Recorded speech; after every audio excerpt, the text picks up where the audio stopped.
Hello and welcome to And the Runner-Up Is. This week on the show, we're talking the 2020 Best Actress race at the Academy Awards, where Frances McDormand won for her performance in Nomadland. But why did she beat fellow nominees Viola Davis, Andra, Vanessa Kirby, and Carey Mulligan?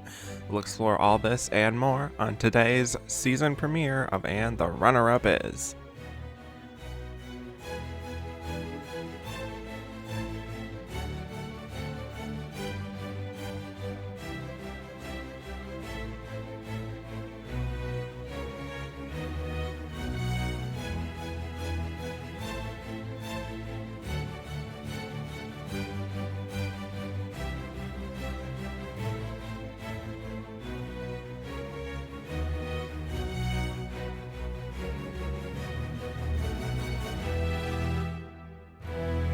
Hello, and welcome back to And the Runner-Up Is. I'm your host, Kevin Jacobson, here to talk about the 93rd year of Best Actress at the Oscars, which covered the films of 2020 and the first 2 months of 2021. We'll be discussing how Frances McDormand won, why the losers lost, and who we think was the runner-up of this Best Actress race. And my guest today, you last heard talking with me about the 1971 Best Actress lineup, which was Jane Fonda's first win. Fun group of nominees there, for the most part. Now he's back for a long overdue second Best Actress episode here, executive editor at AwardsWatch. Welcome back, Ryan McQuade.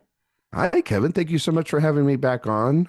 Long-awaited follow-up, but I'm super excited to be included with all the favorites, right? Or the fan favorites. Probably, I'm probably not a fan favorite, but that's okay. And I don't really give a shit. And because I'm here to talk about this year. This is a wild year to talk about, and I was very honored that you invited me to come and do this one. And I'm just going to say this up at the top, so I don't say it later, because we're going to get probably really into this. But Kevin, thank you so much for doing this series and for doing this podcast in general. I know that all of us really do love it. It is a weekly must listen to for so many people in terms of their podcast listening. And you just create a very warm environment for all of us to come and nerd out about these films and about these actresses and about these crazy race and theories and fan questions. And people are creating bits on your shows during these fan questions. And you've created something that is 100% you and unique. And so I'm so excited for you as you're wrapping all this up. I know that you've got, stuff probably already in the works for your next thing, and it'll be just as great as this. And I, along with everybody else, will follow you. So I wanted to get that out of the way and just say, I love you, my friend. And I'm glad to accept this invitation to jump back in this lineup 5 years in the past. Yes. Well, thank you so much for those very kind words. I really do appreciate it. I've loved having you and many of the other Oscar nerds in this little corner of film Twitter. Now that I said that, social media, my Venmo is right. Of course. No, I'm just your check is in the mail. No, thank you. Wow, in the mail. Yes. Oh, we're doing it that way. No. Old school. Old school. Wow. I'll just wait by excuse me. I'm going to go wait by my mailbox. I'll be right back. Perfect. Yes. But no, I mean it and everything. And you know how much from the beginning, I've loved the show and we get to talk about. Thank you. This wild year.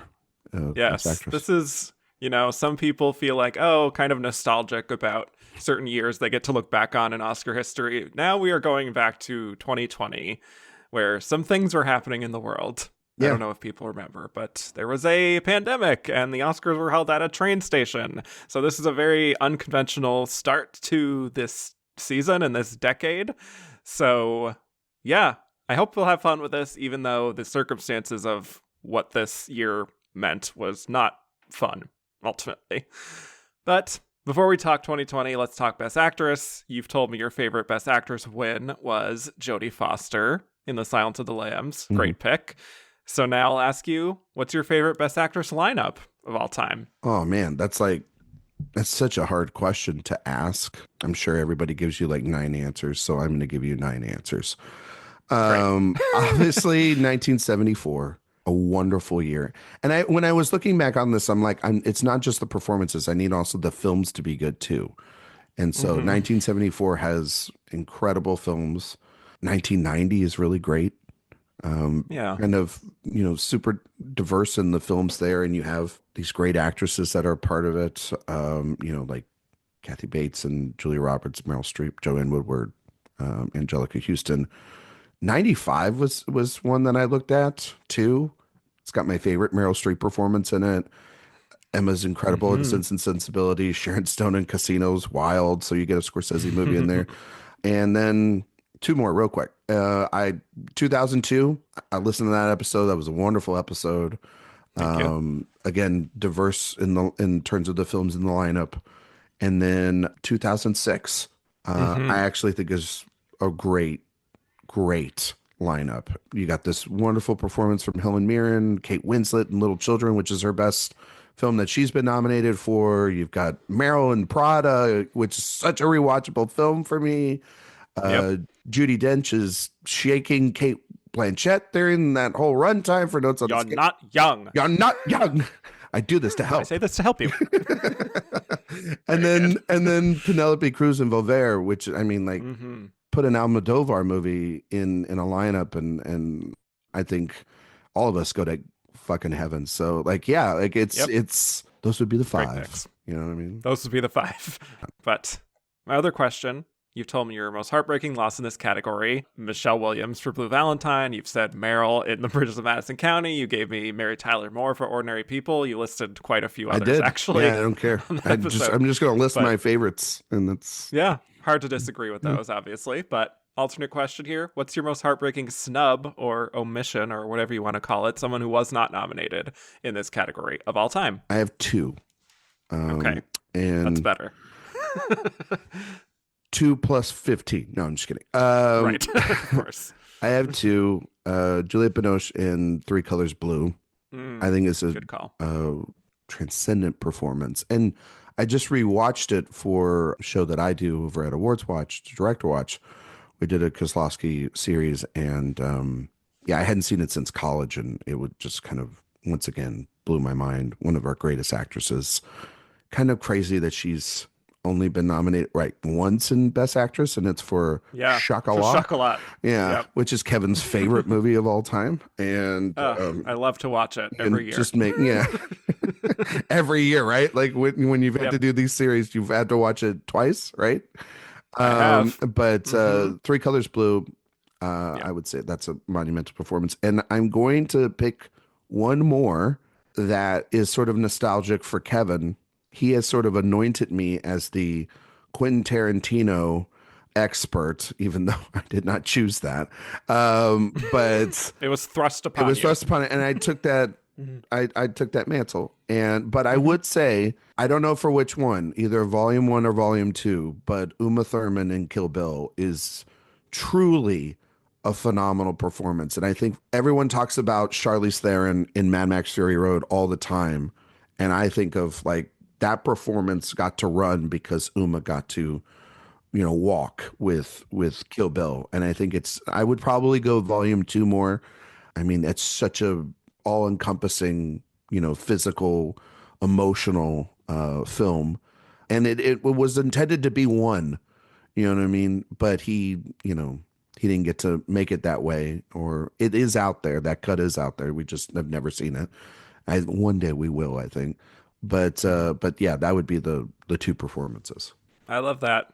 People have mentioned Juliette Binoche, that performance for this too, but the Uma Thurman I think is outstanding. And I wanted to pick ones that were realistic too. I didn't want to I didn't want to pick ones like, I could have picked like something that like never got any Oscar attention whatsoever, but that they at least got nominated for Golden Globes, both of them. So I was like, I didn't want to pick like some, I don't even know another performance, because like you still have to be a little bit more realistic, rather than kind of crazy. Yeah, that's fair. But yes, for as much, Tarantino's actors have been honored by the Academy, it is a shame that Uma wasn't, and that Pam Grier wasn't either. Yes. Which we just talked about on A Woman Robs. Yes, I just listened to that episode, and I totally agree. I was like, that performance, Jackie Brown, just a wonderful film. Like, oh, Amazing. Yes. Yes. So great. Well, before we move forward, you did mention wanting to answer the other questions that I've asked my third time guests. So I'll yes. just do that in the spirit of we're almost at the end of the series anyway, so we're looking to the future. So just curious from you, who's an actress you think will win the Oscar for Best Actress in the future who hasn't already, and who do you want to win this category? Sometimes that can be two different questions, but it could be the same. I think that there are a ton of actresses that I think could win. Yes. I think like the obvious answers are like Saoirse Ronan, or the one of them we're going to talk about today, and Carey Mulligan or Michelle Williams. Yes. Mm-hmm. I think that those are like very easy answers. I mean, I don't know, a lot of people would want to say Annette Bening and Amy Adams, but like, or Glenn for you. Just, Thank you. Sorry. Yep. Sorry. Well, I don't want to be mean. I know. But I do think my locks for this are Emily Blunt, who knows how to campaign. And I think she would, does. I think if she could find a role like she did for something like an Oppenheimer, but like actually like a meaty role for her, I think she could. I think Zendaya could win an Oscar. She is someone that she's one of our superstars. So, Yeah. and if she gave like a very beautiful performance, I think that she would get in. And there's my dark horse that I bought a lot of stock into lately is, and I think will win one day, and that is Margaret Qualley. I think Margaret Qualley can win an Oscar, and especially Best Actress. I think she has something. And like watching The Substance, and even a movie I didn't like, Kinds of Kindness, you see it. You're like, oh, this is going to be someone that wins an Oscar. And then for me personally, I would love to see Rachel McAdams win an Oscar. I love Rachel McAdams so much. I cried like a baby during Are You There, God? It's Me, Margaret. And I thought she should have been nominated. Kirsten Dunst. Kiki deserves more than just the one that she got. And she works with Sophia Coppola, and she works with female directors. And I feel like she could win kind of like Fran did and give a very subtle but beautiful performance. I think Carrie Coon is someone I would love to see win because Carrie Coon rocks, and she's married to the king of physical media and Tracy Letts. And I don't understand why his three daughters wasn't a thing. Greta Lee is someone I think what she did in Past Lives kind of blew me away. And then Kristen Stewart. I would love to see her, or even Alana Haim, some recent, people that were in the race that I just think are like, they make good choices. And Alana Haim would be like probably for a PTA movie, which is never a bad thing. Yeah. So I know I gave you a lot there, Kevin, but it's the last one we're doing here. So I do think someone I would like to see win this category that has won one before though, in supporting. I think could definitely happen as well as I would want it to happen is Regina King. I think Regina King could win a Best Actress Oscar easily. Yeah. I'm surprised we didn't get any like campaign or traction for Shirley.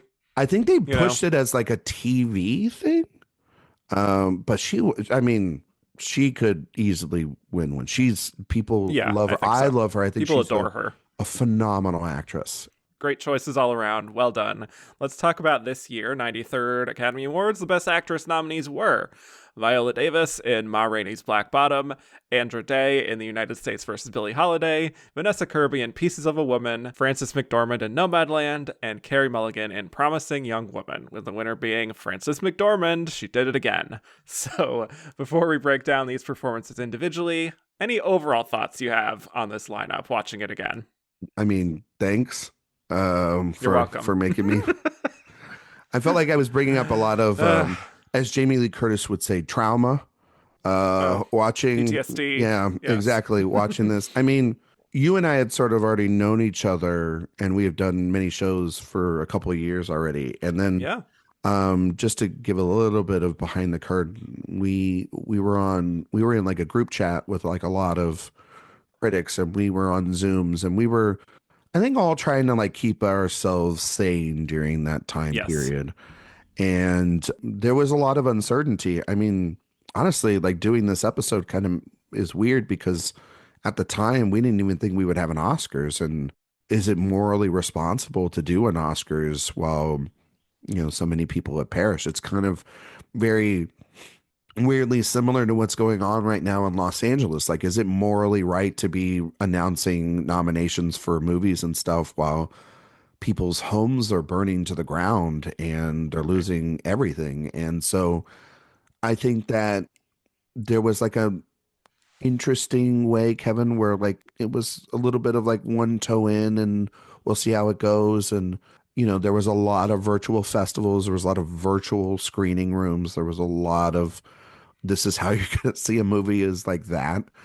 And yeah, these were the five that sort of made it through. We had the extension that we'll talk about and how that factored into a lot of this, how movies were pushed, how this ceremony went, which I'm sure we'll fucking talk about that. But Steven Soderbergh. Listen, I love Steven Soderbergh, but this is not what I love him for. And I don't even know if he could fully put it on him. It just feels like a massively fumbled opportunity by all. And then you get to this category, which was wild all season long and very unpredictable and kind of laid the groundwork for what has happened in this category. And I think throughout the Academy for the last 5 years. And so it is now not just an exception. I think that this year is in a lot of ways the rule. It's a tone setter moving forward really for is. This category, which is kind of fun. Yeah. I will say that I really like this lineup quite a bit. I remember it feeling strong at the time, and I pretty much would have been happy with whoever won the Oscar in the end. That's what I remember feeling. I do have my preferences that I've kind of solidified now, but yeah, very bleak set of films to get through. I will say this is not a lineup where I'm revisiting these performances very often, just because I got them heavy. I got them on repeat every week. Yeah. Yeah. You love Pieces of a Woman. Oh yeah. I know you're always texting me about it. I'm like, you're like, Ryan, shut up. Like Pieces of a Woman. Like talk about something else. We get it. But yeah, not a lineup where I'm revisiting because it's just like, yeah, there are a few lighter moments in Ma Rainey, I guess, and in Promising Young Woman, but like not really feeling much joy even by the end of either of those films. So It's a tough one. I think the pandemic definitely limited the options that would have been available in a regular year. So felt like by the time we got to the end of the season, it was just like, okay, these are the five, and that's it. Like no one else is even contending. So not a fun revisit, but it was definitely fun trying to figure out at the time who would win in the end. And I'm excited to explore that again and figure out maybe with some safe distance from 2020, just how Frances won that third Oscar. So shall we jump into it?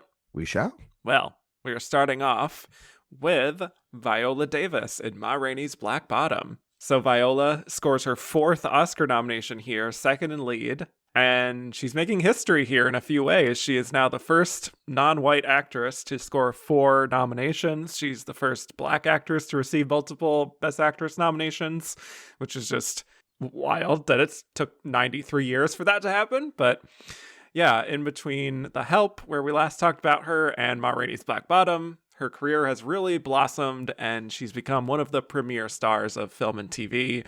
She won an Emmy for the first season of How to Get Away with Murder. That was in 2015. The very next year, she wins her Oscar for Fences.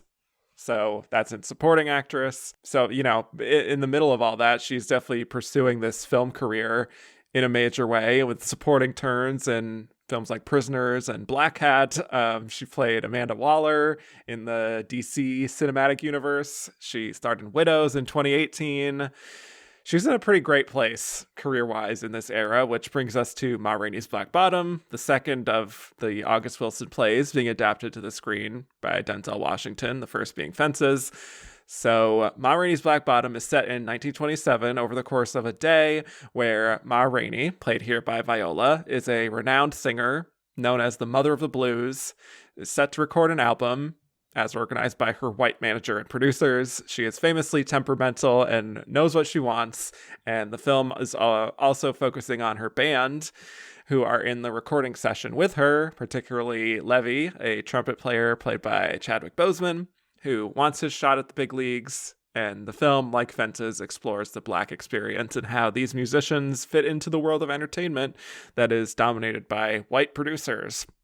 So let's talk Viola here, Ryan. Thoughts on the legendary EGOT winner herself, Viola Davis, and her kind of transformative role here in Ma Rainey? Well, I think she's pretty good in this movie.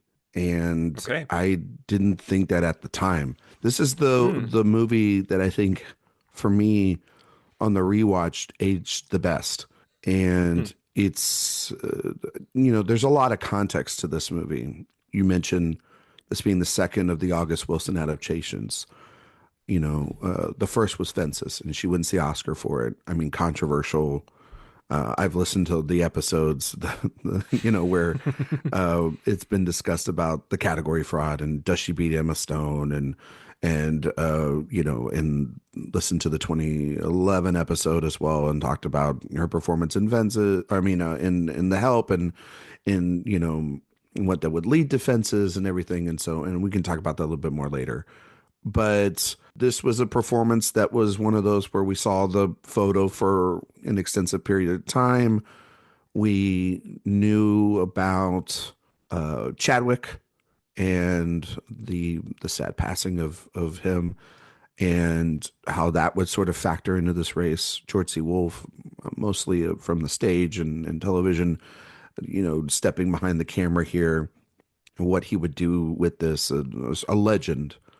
Taking on this material. And from a directorial standpoint, like the movie is not very good to look at. And it's particularly of the August Wilson adaptations, it's the weakest in terms of a visual scope. But it is led by these performances. And most of the film, the strong influence on the film, and this is only like a 95-hour 40 runtime. Like it's a 94-minute runtime. So this is like really, it's a really like get to it, kind of. It feels like a play. And definitely. Most of this film, for like the first 35 minutes, were spent with the band, and we're getting to know them. And I think that that's always been my issue with the film, is the most interesting character is Ma Rainey. It's not Levy. But upon watching this, I sided with Levy in terms of his struggle and his wants. And I also just realized, Kevin, that we, over the last couple of years, we've been trying to talk about post-pandemic, like, who are our movie stars? Who's going to save cinema? And I really do think that we lost someone now that I think is very important, which is Chadwick Boseman. I think watching this one, I still don't think he should have won Best Actor. I think Anthony Hopkins' performance in The Father is a phenomenal performance, but his performance here, it shows you that he had everything, and he could have, and if he was still around, he would probably be as big of a movie star as anybody else. But when Viola comes on the screen, it's big and it's loud, and the makeup job is something, and it is everything. But there's a lot of sadness. Like you talked about these movies having like moments of pun intended, levity to it. And there is her walking in the sort of the car accident outside, or her drinking the Coke, which is, what has been like memeified and talked about for the last couple of years. But there is this sadness of a woman that is kind of lost within her career, and she knows what she can't control, which is, this room and these two record guys in this band. But beyond that, I mean, she seems very out of sorts and out of place in doing this. And it seems like she's reaching the end of it, as well as also she's just fed up with the business itself.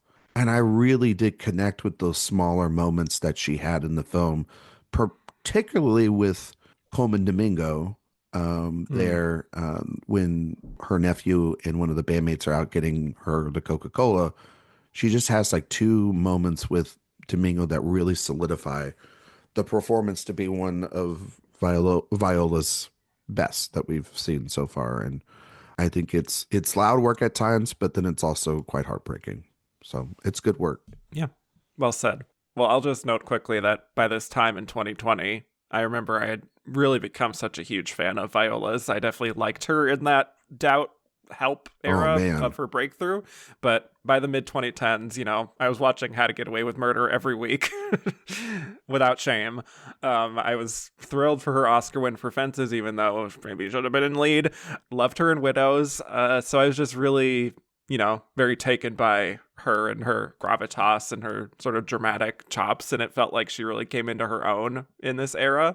And Hollywood was finally allowing her to explore some of her talent. So Ma Rainey, I think, was a very exciting departure for her because she is so known for those dignified kinds of roles and the suffering in silence, or she plays a lot of professionals, like hardworking lawyer and these, in supporting roles, like things of that nature. And this really allowed her to let loose and be more playful. And it was just really fun to see her against type, but still have that commanding Viola spirit at the same time. I wish she was in it more, but I understand that that's the play, and it's a very faithful translation of the play. I will say, I think the first few performance scenes we get of her are very fun to see her really, like I said, letting loose and being this larger-than-life presence, which we certainly don't have with her first 3 nominations, so that's a fun change of pace.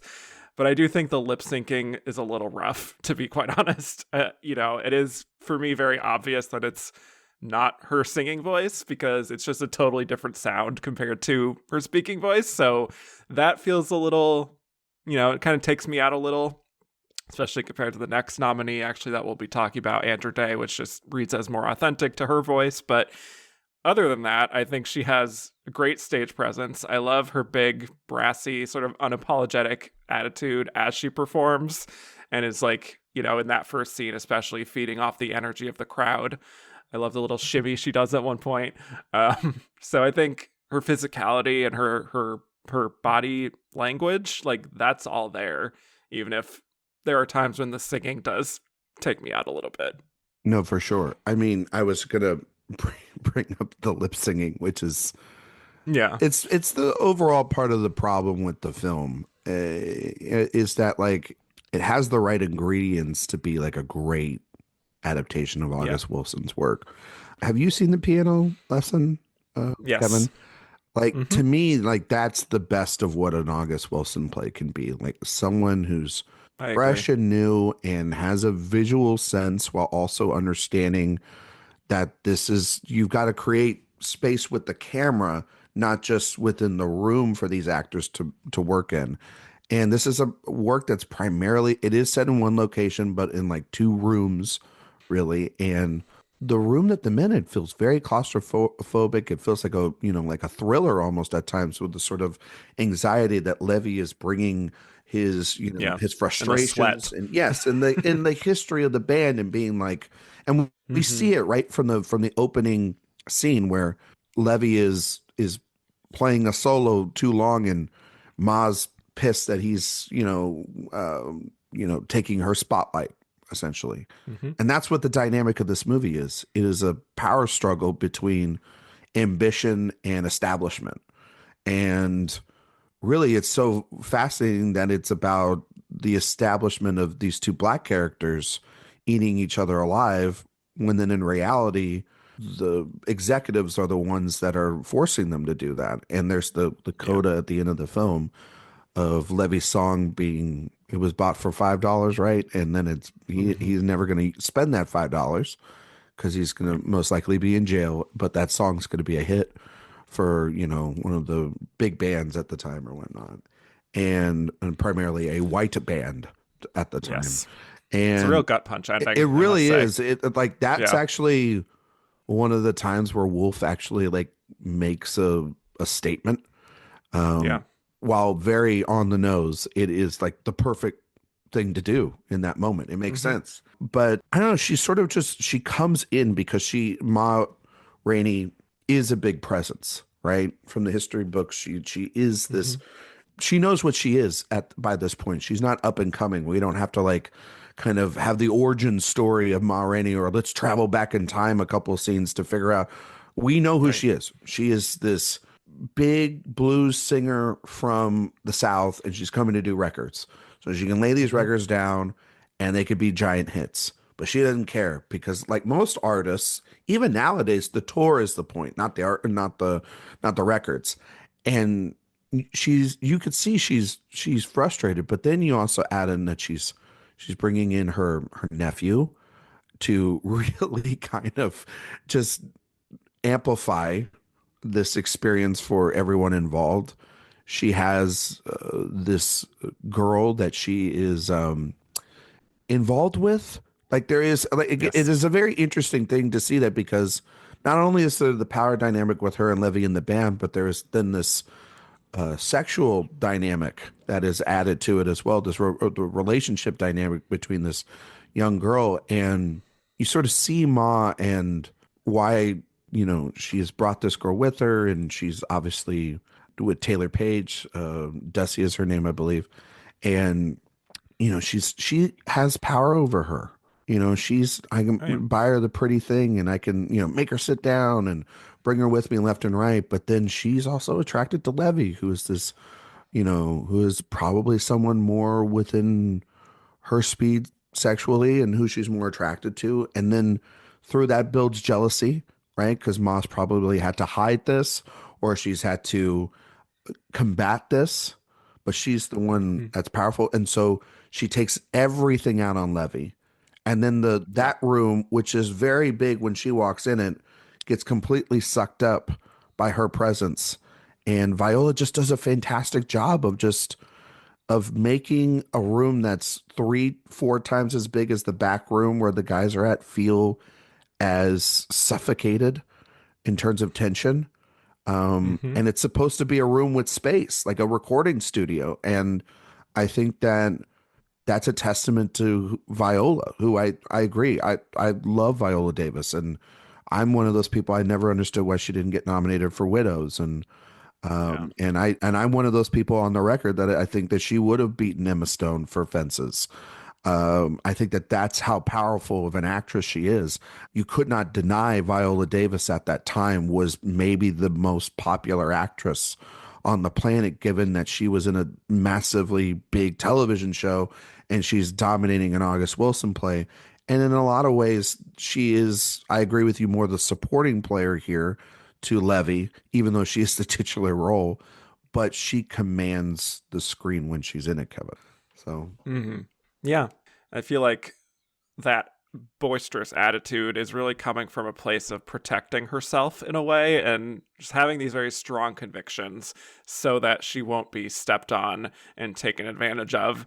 And she knows her power when it comes to, her instrument. So she will use that and maybe abuse that too, but she can sort of afford to do that more than most Black women living in America in 1927. And I think she is acutely aware of the fact that outside of the studio or on a stage, she is going to be regarded by white people as second class, yeah. no matter what kind of success she's had. So she is very aware, even more than people may think. And I think, you need an actress like Viola Davis who can give you those subtleties in her expressions and like in those interactions with the white producers and whatnot, the way she makes herself clear Well, about her demands. with the police officer when we first meet her, Or yeah, because like yes. she's Ma Rainey, like Mm-hmm. it's a big deal, but that police officer doesn't acknowledge it. Exactly. She's just another Black woman at that point who, Mm-hmm. with race relations the way they were, if she didn't have the producer there to pay the guy off, does this go Yeah. away? And it you can see how frustrated she is, because probably in other places she's regarded or known or seen, but she's traveled up here for these recordings, and still she keeps saying it throughout the film, like, if I wanted to just do this, I could have gone back on the tour. I could have gone back to the South where she faces it. And then there, again, that scene where she's just sitting there in the studio and she's just fed up with it. Like, it takes a Yeah. toll to go through a life like that. And I think not many actresses can convey that even in just a few sentences. It's what Viola is able to convey with just her body language, and Hmm. it's those other things, and that just make it's the little things that just make it a very good performance. And I know a lot of people, like you said, Kevin, like I wish she had more time too in it, but I don't care that it's not run time. She's a lead or whatever. She is a lead. She's the driving force throughout this movie that gets us to the second and to the third act and is the point of conversation throughout the entire thing. It's very much like, I'm not saying it's the same kind of performance, so just hang on. I'm not calling her a cannibal, but it is that of like a Hannibal Lecter in Silence of the Yeah. Lambs, where it's like the runtime doesn't matter. It's how effective is the character and how often is that character affecting the drama that's going on. She is 100% the driving force of this movie, because otherwise it's just Levy bitching in the back. So, you know what I mean? Like, you know what I mean? Right. Yeah. I think it is just one of those cases. Like, this is an old school comparison too, but like Patricia Neal in HUD, the reason that Yes. she was, even though that's pretty much a supporting role when you really think about it, the way that she inhabits that character makes it feel grander and more filled in than it actually is on paper.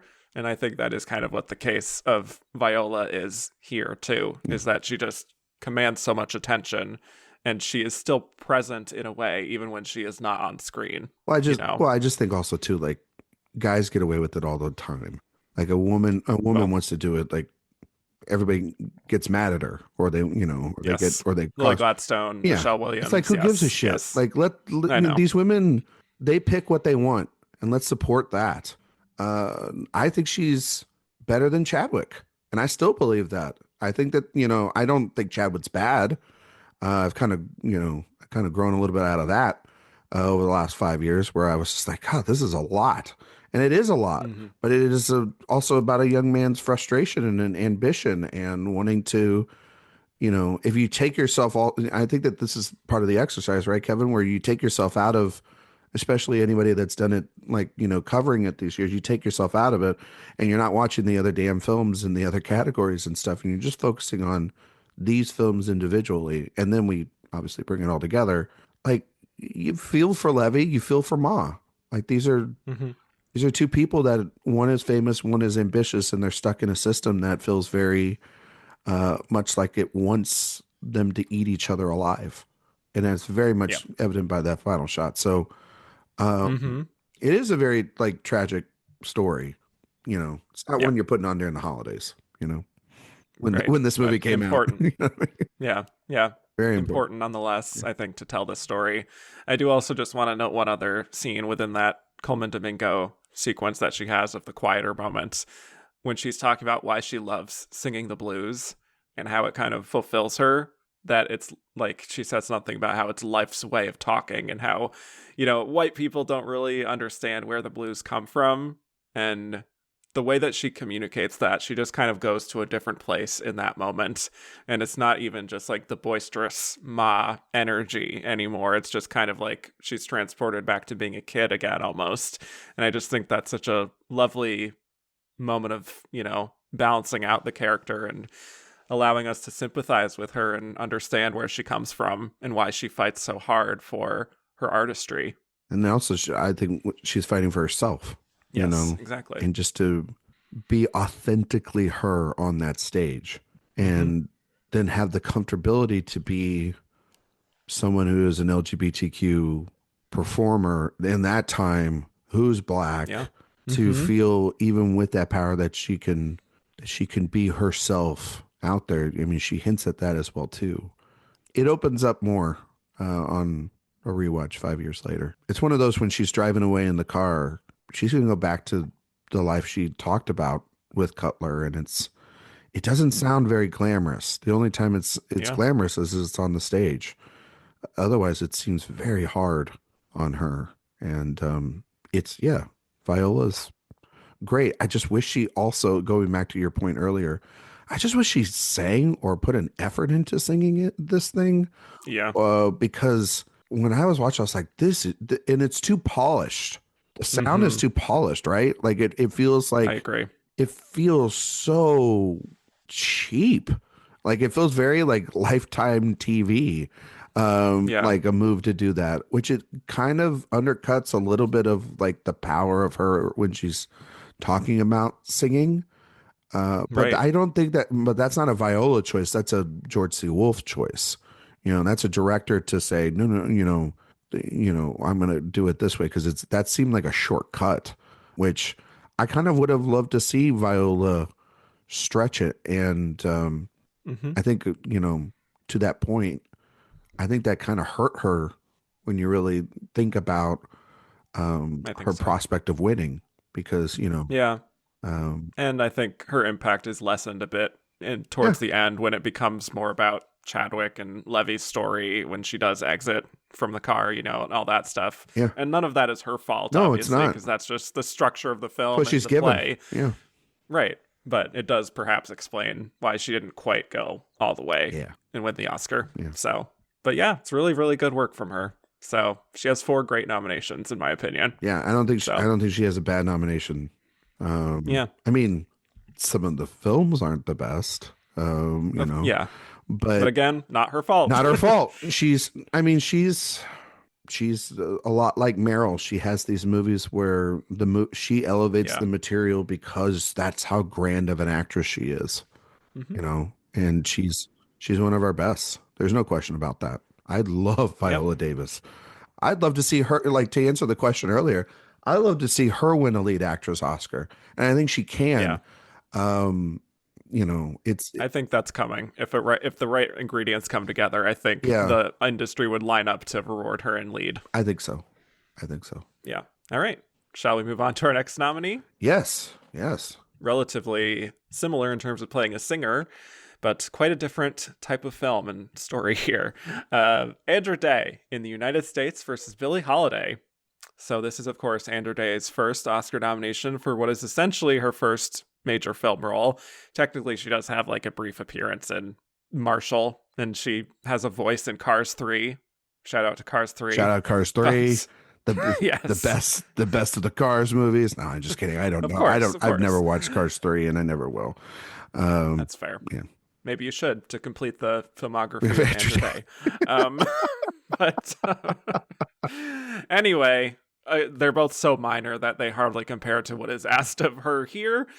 So for all intents and purposes, it's sort of like the Bette Midler with the Rose type of thing, where like, sure, she had a handful of minor appearances and things, but this was like her stepping into a major role. So anyway, Andra was born Cassandra Monique Batty in Washington State, and she grew up in San Diego, where she developed a huge passion for music, and particularly inspired by female jazz artists like Ella Fitzgerald and Dinah Washington, and fittingly, Billie Holiday.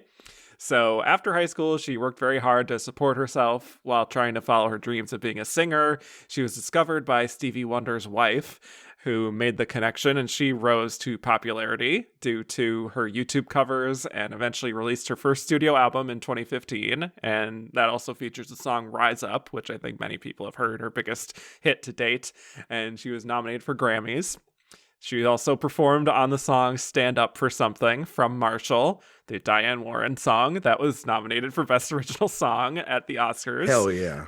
So she performed that in 2018 at the Oscars. Now, 2 years later, she made the big leap to major film acting with this role in The United States versus Billie Holiday. And we have the return here of Lee Daniels, who got Gabourey Sidibe a nomination back in 2009 for Precious. Now here he is again, working with a, newer actor and asking quite a lot of them. So Andra committed very seriously to the role. She lost 40 pounds. She smoked cigarettes. She drank. She did everything she could to channel Billie Holiday. So this is another biopic about the great jazz singer Billie Holiday, but unlike Lady Sings the Blues, which we talked about for Diana Ross's nomination back in 1972, this is not quite a cradle-to-grave biopic. This is focused on Billie's struggle against the FBI, who continuously targeted her, and as the film suggests, it's primarily because of her influence and her song Strange Fruit, which is a direct protest song about lynching. So they try to bust her on drug charges. She's addicted to heroin, and she goes in and out of jail. She forms a connection with an undercover agent played by Trevante Rhodes, and the film is kind of all over the place, but it's mostly about her desire to just live and perform and be happy, but all these external forces keep getting in the way of that. So, all that said, let's talk Andra Day here. Curious if you had any kind of history with Andra before this role for her music, and what you make of her huge go for broke performance here. I mean, like, I'd heard Rise Up, and I mean, like, it was kind of hard not to hear that song. I was like, yeah, that's fair. Everyone's gonna go, oh, Ryan. So, like, one of my things that all the film people find out is that I not only watch one sporting event every year called the Academy Awards, I watch regular sports as well. And so during football, like, I heard the judgment in Kevin's voice right there. Oh yeah, okay. No, I'm doing. I even remember like that crossed over to it me was too. yeah, like, it was like in remember. every commercial. Like that song, and so I would be like, "Oh my god, please turn it off!" Like at a certain, it's not Andra Day's fault, but my god, it was everywhere. But anyway, that was like the number one thing I found Andra Day from was all these commercials, and then like I mean, she, I'd seen her. I think she had performed at like the Grammys, and so I just knew she had an incredible voice and in a presence too, and it felt as if like she had an old soul, right? And and it definitely came through in her music. So that was kind of how I was first sort of introduced to her. And then this film was okay. So Kevin, I have to make a confession on your show. Uh-oh. Right, and then making it out to the audience everywhere out there.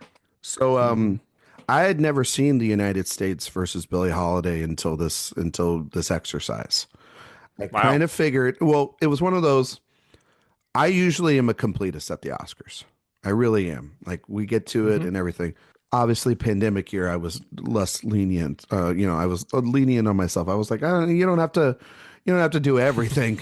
Right. I was waiting for her to become the winner.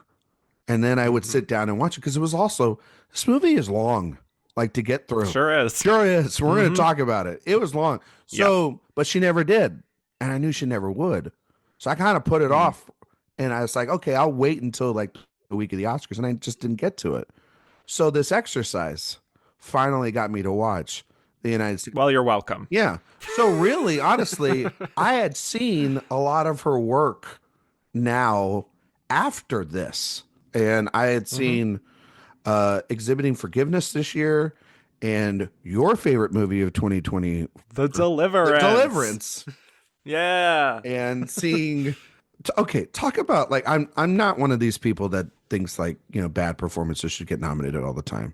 But given the boring year the way it is, I think Glenn should have been nominated for The Deliverance.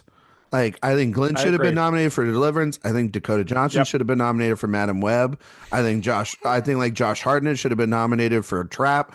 Like, I wanted some fun. Like, you know what I mean? Like, whatever happened to fun? Whatever happened to fun? You think Amelia Perez is fun? Like, what are we doing? Like, you think The Last Showgirl is fun? Thank God we don't have to talk about any of that. You know what I mean? That boring ass movie. You know what I mean? But like The Deliverance, like, that's fun. And she's wild in this movie along with Glenn. She like, sure is. Everybody in this movie is wild. Like Audrey Ellis Taylor. Monique, the wigs, the makeup, all of it. The wigs are going wild. Oh my God. Makeup and hairstyling nomination. Why? Where was that? Where was that? It's insane. Yes. So I had to take a little detour back, right? Yes. To the United States versus Billie Holiday and watch this movie. And I sat down. I think I texted you about halfway through and I said, this feels like it's over, but I have an hour to go. Why is this still going? I don't like Lee Daniels' movies. Is that okay to say? Like an acquired taste. Yes. I don't. Sure. I don't know where you acquire that, but okay. I'm just being diplomatic. I know you are. That's what you have to do as the host. I just think that his movies are. I just think that Lee Daniels made a movie here. And it felt like The Butler. That is a movie that feels like it's driven for the AARP crowd.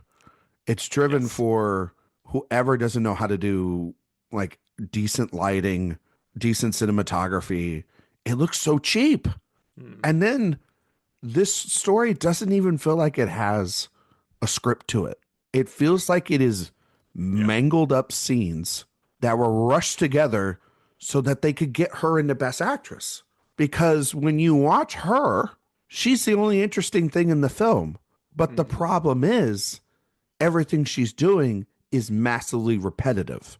And that, to me, is undercuts and is the difference between like Lady Sings the Blues, which, yes, is a cradle to grave biopic. But Diana Ross is incredible in that movie. And she's doing different things in that movie. And it's not a great movie, but it's very good performance wrapped up in it. And I would say the same thing here. This is a bad movie. This is a horrible movie with a good performance. I wouldn't call it great. I call it good performance in it. But there is a lot of sadness to this version of Billie Holiday, much on point to the nominees this year. There's a lot of sadness here. There's abuse, there's drug abuse, sexual abuse, self-doubt, fright of one's art. Very much the sort of parallels of what Ma's talking about in Ma Rainey is a lot of the parallels you find in Andra Day's performance here. But this movie comes alive when she's on the stage. Kevin, there's no denying that Day's singing voice is absolutely incredible. And that's the difference in her work and Viola's. Is like when Viola's singing, it's somebody else and it sounds terrible. When she's singing, it's her. And even if it is a manipulation to sound like Billie Holiday or an impression or whatever, she still has this incredible voice. I wish, though, that we had more performances and more of her struggle maybe on the stage. I wish we had a full rendition of Strange Fruit, because I don't feel like we get it kind of cut. And it undercuts then why this song is so important. And you should have shown that early on instead of like halfway through this marathon of a movie. And it kind of gets completely lost. I think Trevante Rhodes and that whole angle is way too focused on. And you sort of start forgetting about her. Has maybe the craziest thing I've seen in a movie recently, which is the late, great Leslie Jordan's wig. Oh my God. I know. Which is tragic. Very tragic. Like, also, what are we doing? Seems exactly like something Eric Anderson's hair would look like, in about maybe 6 months. So 6 months. Yeah, I'm not even giving him like a couple of years. It's like 6 months. I'll see Eric. He'll be looking just like that. So Divine Joy Randolph has like an eye patch and great look, at least. Great look. Garrett Hedlund. Garrett Hedlund's so one note throughout this whole movie. Tyler James Williams is one note throughout this movie. Everyone is one note, which is funny because the actress can sing 1,000 notes. And it feels like at times Lee Daniels is pulling back what she could really do with this material and make it, no pun intended, sing. And so, but there are just moments that are really good, really subtle. There's a sex scene that I think is completely heartbreaking to the idea of Billie Holiday and who she is as an icon and her history of abuse. And then I think the scene in the hospital at the end and her sort of last act of defiance, I think is really shattering too. So I have finally seen this movie. Congrats. It sucks. But Andra Day she's good. I'm not going to go very good. I almost went very good. She's good, but she suffers because of Lee Daniels, and his lack of cohesion as a director. Yeah, I pretty much agree with a lot of that. Cool. I'll say I am a fan of Andra's style of music, so I was very curious to see what she could do here. going back to 2020, just remembering and being like, oh, because I always find that career narrative fascinating, the whole singer to actor pipeline, and how, some people just aren't really cut out for it, as we've seen, but others clearly are. And I do think Andra is, I think this is absolutely an insane first major role for anyone. Just the level of commitment that's being asked of her is just like out of this world, impossible. And I actually think for the most part, she really does nail it. I am pretty positive on this performance. I do think the movie is an unfocused mess and full of such tonal whiplash that I just don't even know what to think of anything outside of her central performance. So I do think if you look beyond her film, which could have easily just swallowed her up, I do just have to admire the level of difficulty here and how she does not embarrass herself. I think much like Viola, she is playing a 1 in a million kind of person here, and she nearly gets there, I would say, for as much as the film tries to undercut that at times. Because I think the first glimpse we even get of her, I think it's in 1957 or so, where she's being interviewed by the Leslie Jordan character. And it actually kind of shocked me on this rewatch how immediately I just kind of felt her presence, just the voice and the tiredness and the exhaustion of dealing with this man's foolishness when he's asking her what it's like to be a colored woman. Like, she just immediately rings true to me. And in a way that is kind of, and I wouldn't compare these two either, but like a little reminiscent to me of what Marion Cotillard is doing in La Vie en Rose, where there is just a lot of business happening and there's makeup and she's playing older at that point and doing a very specific voice that isn't quite her own, but the actual person, Billie Holiday, and who she was doesn't get lost within that. I do think she seems to understand her pain and her tenacity ultimately, and how even though she's been through the ringer and she's lost herself in drugs, the pain is also kind of what makes her stronger at times and more sure of her beliefs. So in a way, there is like a, Venn diagram going on here with the Ma Rainey character and what she has to deal with and all the pressures and the dealing with white managers and people like that. It's just a shame about the movie because it doesn't give her, it obviously is a good showcase for her, but to your point, it does undercut that it's not a very coherent story in the end. We have like 900 people that come in and out of her life and screw her over in this thing. There's like too many scenes in the back of them just cracking jokes right before they're going to go on stage, and then we don't see anybody go on stage. Like, we don't like that's the thing. Like, I know that a lot of people are like really like in like sort of agnostic to a Complete Unknown this year, but I'll give a Complete Unknown a lot of credit. They at least, even if you don't like Timmy's singing voice, at least they understood that the thing that makes Bob Dylan, besides his mystery, is his music. And so performing that music is kind of important then to then say, yeah, he's the greatest songwriter of all time. Probably should hear some of those tracks. You know what I mean? Mm-hmm. If she is being investigated by the United States government, and you have it called the United States versus Billie Holiday, and she's getting massively screwed over, and you hear these guys going like, we don't want to hear her sing that song. These racist government officials, play the damn song. Like, it's not hard. Like, this is kind of 101 in sort of storytelling. For an audience to understand the severity of something, we need to first understand why something is important. And it's also like a teaching lesson. Like, I was thinking about this, like, as I was watching the movie, I was like, Ava DuVernay would have killed this. Like, she would have destroyed it with this. This would have, like, if like she had taken the sensibilities of Selma with the urgency of what she did in a movie like Origin last year, in 2023, I mean. And or When They See Us, her when miniseries. Yes, she understands the sort of historical importance of moments like these.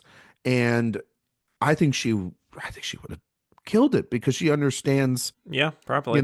Also that there is, in Selma, that is a movie also about it. It shows behind the scenes of what Dr. King was going through, and she had to remake a lot of the stuff there. And I'm not trying to I don't want this whole segment to be about recreating and making a better film, but that's kind of the point. This feels like a massively important song in our culture, one of our greatest singers of all time, and it's an important moment in her life. And when I learned, if you're just being a person, that has never didn't know who Billie Holiday was, Kevin didn't think that she was you're an alien come down from a planet sort of thing, and you watch this, and this was the thing you watched about Billie Holiday, you would have learned that she's kind of a good singer, but she's mostly just makes bad decisions when it comes to the men in her life, and that people didn't like her, obviously because she's, of what she's singing, but, also because of race relations and what they were again in the country. And the movie never gets past that gear. It never gets to a point where, okay, what everybody seems to be screwing her over. Every man that she's attracted to is working for the FBI. Like everyone's a backstabber. And why are those men doing it? Like Trevante Rhodes, we get it. He was like but why? Why did he turn? Was he drawn to her like a moth to a flame? Was it more than just he took drugs one time and wanted to be with her? Why does the other men that she's with, why do they turn on her? Why are these people doing it? Kevin, I still don't know. The movie doesn't explain that. It doesn't explain why she allows it or why she isn't aware of it. I kind of feel like she would have been a little bit, not even like, okay, we see how aware Ma Rainey is of the circumstances around in her life. Are we to believe that Billie Holiday was that naive the entire time? Like at a certain point, human instinct doesn't allow that, and it goes beyond a movie because you're talking about a historical, significant person here, and even if you want to like change it up for movie stances, for movie purposes, this is a terrible way to construct a legend. I would also say that I find it baffling the choice to save the performance of Strange Fruit till like 2/3 into the movie. Because first of all, not everyone knows the song, but a lot of people do generally know that song. So I just feel like it's strange to have it be like, oh, we're finally going to reveal what the song was. It's just like, okay, sure. Like, yeah. But, and even when you're watching the movie, it's just like, I don't know why we're like saving that as like some kind of reveal. But anyway, I do think, to the point that you were making, I think she has a few moments where she is showing some perceptiveness on Billie's part and how kind of bitter she is about the fact that like there's one aside she has with someone where she says that black people are the ones who seem to have the most to say about her or have the most problems with her. She has those kind of moments, and there's a few tiny gestures she makes of narrowing in on Jimmy and like trying to figure out his game. Like there is some sharpness there that I think probably Andra is bringing more than the script is really bringing. For sure.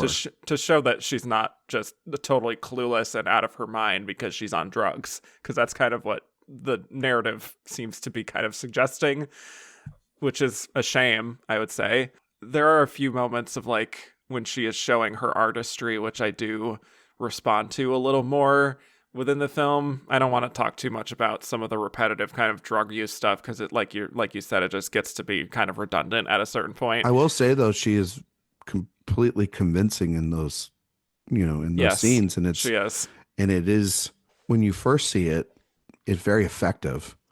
Yeah, but, I think so. But like you said, it's completely repetitive. You know what I mean? Yeah. But I think not to cut you off, but the sex scene is later in the film with her and Trevante Rhodes. That's a completely heartbreaking moment.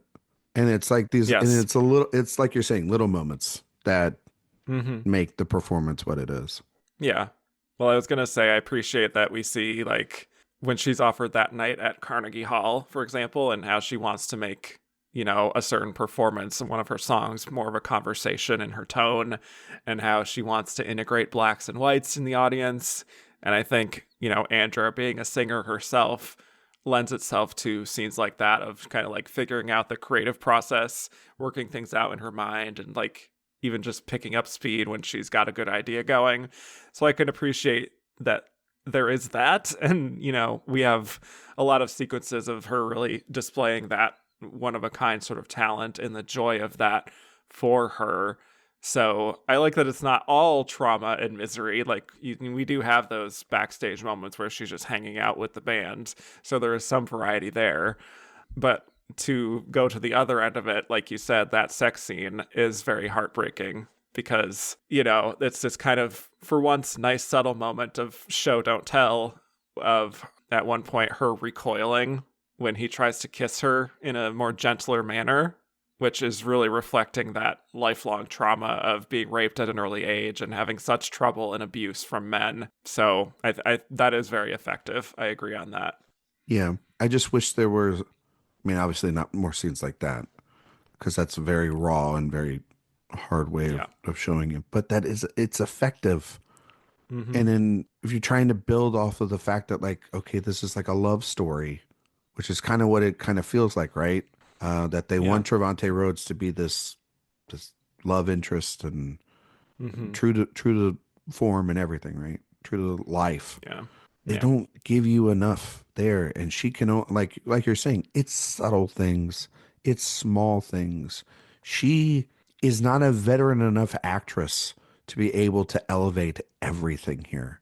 She's relatively a newcomer. So the things that she can do within the material is good enough, but it can't overcorrect. You know, we talk about Viola, right? Viola's given this limited screen time, right, in Ma Rainey. So she has to make the best of it.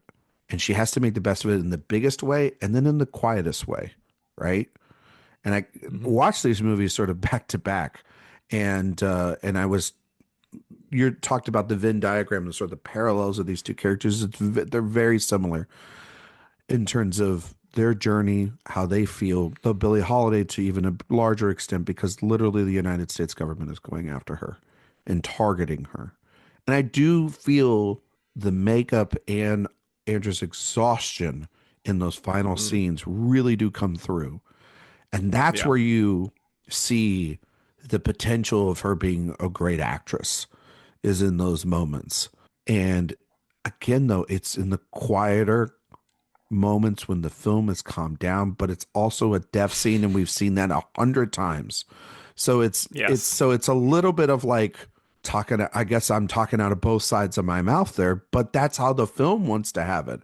It wants to have its character have this sort of like, when I was watching it, it reminded me of the, you know, when she kind of finally stands up to the, you know, Garrett Hedlund and everything, gave me very much like out of nowhere when Emily Blunt and Oppenheimer kind of just like, I don't like your phrase, you know what I mean? And everyone's just like, oh, please, she's been drunk the whole movie. And it's like, this woman's been on drugs the entire time. And now she's like, yeah, I don't want to give you nothing. Fuck you guys. Get out of here. You know what I mean? And suck my black ass. One of her last lines. Exactly. So it's like, which should have been the Oscar clip, really. If we were doing, they didn't do Oscar clips. If they had clips this year, that would have been the one. Yeah,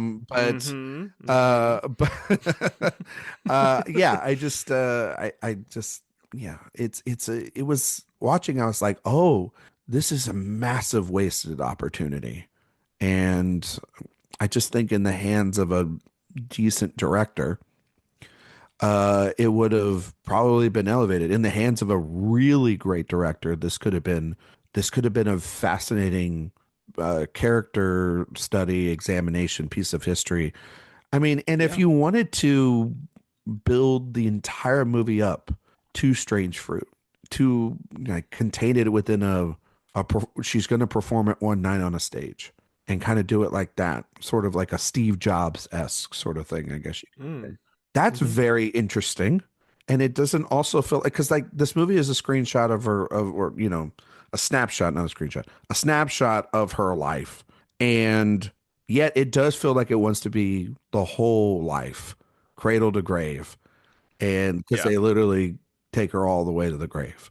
And it's just like, damn, you know, if you just would have done one section, you probably would have it probably would have been really good. But, Yeah, that's what I thought it would be, I think, before I saw it. Yeah.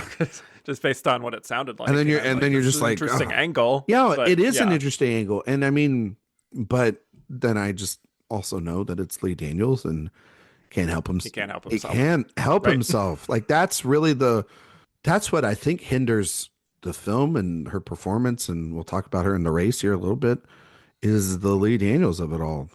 Like he can't help himself. Yeah. So. Yeah. One other thing I wanted to mention is just that performance of Strange Fruit, and just contained within itself, I think is a very powerful moment from her, and just the eye contact she makes with the camera there. I think it's just mesmerizing, and it's an incredible vocal. Like it's really an incredible vocal performance throughout the film from her, but especially in that moment, singing that with such wisdom and just like a certainty in her anger. And I don't know, I just find that she nails the sort of poetry of those words with a lot of dignity. That is just a very breathtaking moment, just kind of in a vacuum. I think it's a great scene for her. So I totally agree. Yeah. I just, what I came away from this on this rewatch was like, if this were made by a truly great director, and if the movie was better, I think she could have just swept the season. Because I think the material is here to kind of craft that in a way. So I don't know. It's kind of a shame how things ultimately shook out, but I do definitely have hope for Andra to continue doing pretty good work, and I think she's a very versatile actress. I think there are moments within this film that show some comedic chops, perhaps, are in her. So I'd like to see something like that. So yeah, I agree. Throwing that out there. I would love to see her in more things. Just pick better directors. Yeah, doesn't have to be Lee Daniels, like The Deliverance. Stop working with Lee Daniels. How about that? You don't have to. I don't want her to be like his muse now, and she just works with him all the time. So, but she could do whatever she wants, obviously. Yes. Anyway, let's move on to our next nominee, shall we? Vanessa Kirby in Pieces of a Woman. Oh, it's getting light in here. Yes, right. Okay, so our other first-time nominee here this year is Vanessa Kirby. She was born in London, the daughter of Roger Kirby, who I found out was the president of the Royal Society of Medicine in Britain. Well, there you go. So, good, I would say Nepo baby, but it's a different profession. But privileged. Anyway. A privileged person. Sure, perhaps, yes. So she was turned down by the London Academy of Music and Dramatic Art. And so she studied at the University of Exeter, and she eventually entered the business through her stage work. She appeared in numerous plays in the early 2010s, and she made some small appearances in film and TV during that time, but it wasn't until The Crown that she really rose to greater prominence, playing Princess Margaret in the first 2 seasons of The Crown, which scored her a BAFTA and an Emmy nomination. And from there, she got bigger and bigger opportunities, joining the Mission Impossible franchise in 2018. She was in Hobbs and Shaw as well. But then in 2020, she had The World to Come as well as Pieces of a Woman, both heavy dramas that she's having to carry on her shoulders. So anyway, for Pieces of a Woman, this I also didn't know, but she got involved with this because she wanted to make a film in the vein of A Woman Under the Influence. So as a fan of that film and Jenna Rollins' performance, that made me happy to learn. Yeah. Not that this lives up to that. I was going to say. Yeah. Nice to know that she's a fan of that, but the director, Cornel Mondrusco, was a fan of Vanessa's because of The Crown, so it's a good match, I suppose. So Pieces of a Woman tells the story of Martha, played by Vanessa, who is pregnant with her and her boyfriend Sean's first child. Sean, played by Shia LaBeouf. So they want to do a home birth instead of going to the hospital, and when the time comes, their trusted midwife is busy, so they send another one in her place, and the birth goes wrong, and her baby ends up dying. So the film mostly tracks the aftermath of this traumatic incident and how she copes with the loss and is pushing others away as they want her to testify against the midwife in court. So, tell me your thoughts on Miss Vanessa Kirby here. I think I remember you being a fan of The Crown, so I'm sure you knew her decently well before Pieces of a Woman, but what are your thoughts on Vanessa and her performance here? I love The Crown. It was always my favorite thing every season when we get the Princess Margaret episode, the bottle episode. Yes. And She was great. Leslie Manville was great. Helena Bonham Carter was great. All three, like the through line of those, even though I thought the material got lesser when it got to Leslie Manville. It's Yeah. not Leslie Manville's fault. It's just, there wasn't. I feel like Right. the other two actresses got the meat, especially I think Helena would Bonham agree. Carter. She got like that one episode. I think it was in the fourth Yes. season where they found out the secrets of the family. The hereditary Yes. Oh my thing. Yes. God. Yes. And Really good. what an incredible episode of television. Should have won an Emmy. Yes. Yeah. Everybody else won one. Why didn't she win one? It doesn't make any sense. She's always a bridesmaid. Yeah, I know. But anyway. Anyway, a corpse bridesmaid. See what I did there? See what I did there? Yeah. Well done. There you go. So anyway, Vanessa Kirby. Anyway, Vanessa Kirby. Yes, I did know about Vanessa Kirby, and this movie was like really highly touted. I mean, she won the Volpe Cup at Venice, Yes, and Netflix had it, and it was one of their big pushes that year, and everybody was comparing it to that sort of to A Woman Under the Influence, a very raw and vulnerable performance. And it was, Scorsese executive produced it. It had all the makings, right? And then you hear about this, and then you see the first sequence of the film, the first like 30 minutes of the film is this like wander through the house, through the birth of this child, and it's so tense and very raw and very Cassavetes and just and it's very impressive. It's actually very impressive, and it's the best thing about the film because it's you can't really top it from this point.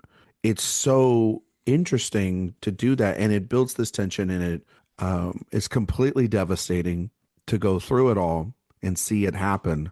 And we know as the audience the results of this. And I actually think that's to the detriment of the film. And I think kind of in a way, it should have maybe been the ending of the film rather than the beginning of the film. Does that make sense? Like, because you could have gone through this process and why she is acting this way and kind of, or maybe it's in the middle of the film and then we lead to the court scenes. But I think Kirby, I really think the performance is wonderful. And I think that it's a performance that is, though, like Andra Day, does have moments of massive repetition. I think that she overcomes what's on the page with this massively cold yet understandably tender and heartbreaking performance. I think that the problems with the film lie in the inability of Shia LaBeouf to match her with this character.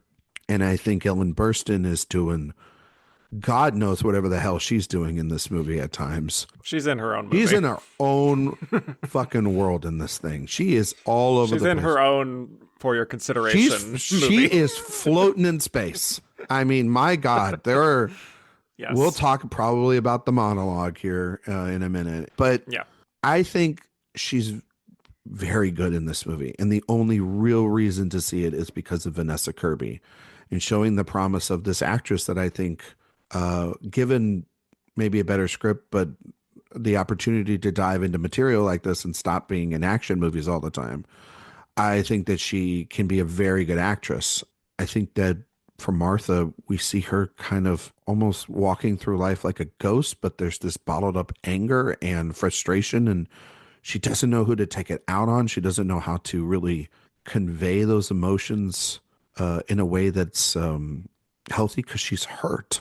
And so I just think it's really great work, really, really great work, even though I think the movie is a slog at times and just wants to be probably a little too miserable on itself, and not allow for there to be it based kind of in, again, a little bit more of a reality, Yeah.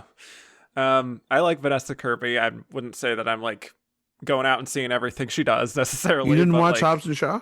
I did not watch the cinematic masterpiece that was Hobbs and Shaw. You're missing. I've heard it's a movie. It is a movie, but you're missing out. So, okay.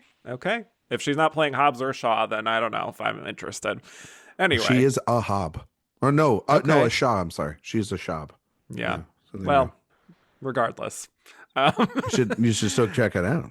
Maybe I will. Are I you a don't know. fan of the Fast and Furious franchise, Kevin? I am not. Have you ever seen a Fast and Period. Furious film? I saw the first one and the second one, Okay. and then I just hard stopped I think after that. I say this to everybody, not to get again on another wonderful tangent. You should, if you don't watch any of them, that's fine. You don't have to watch any of them. But Fast Five is the one to watch. Like That's what I've heard. that's the one to just, if you want to watch one, and you really don't have to know much. Like you kind of know the tropes of these characters and in and out. Like Yes. if you really want to learn about like the backstory leading up to this, you could Google it or whatever. But Yeah. that's the best one. Very impressive action film. Anyway, continue. I'm sorry. Good to know. Good to know. This is a very difficult film to watch on many levels. One is just the subject matter itself, which is very heavy and very miserable, as to your point. Watching it again, it felt like, you watch a lot of the Oscar contenders, obviously. It felt like one of those like punishing European films that sometimes gets nominated in like the international film category, where it's just like, Jesus Christ, this is hopeless. Oh, like Quo Vadis Aida from the same year. Yes, Like from this very year. yes. Yeah. I love Quo Vadis Aida, but I also am like, I would be like a glutton for punishment if I wanted to watch that over and over again. You know what I mean? Yeah.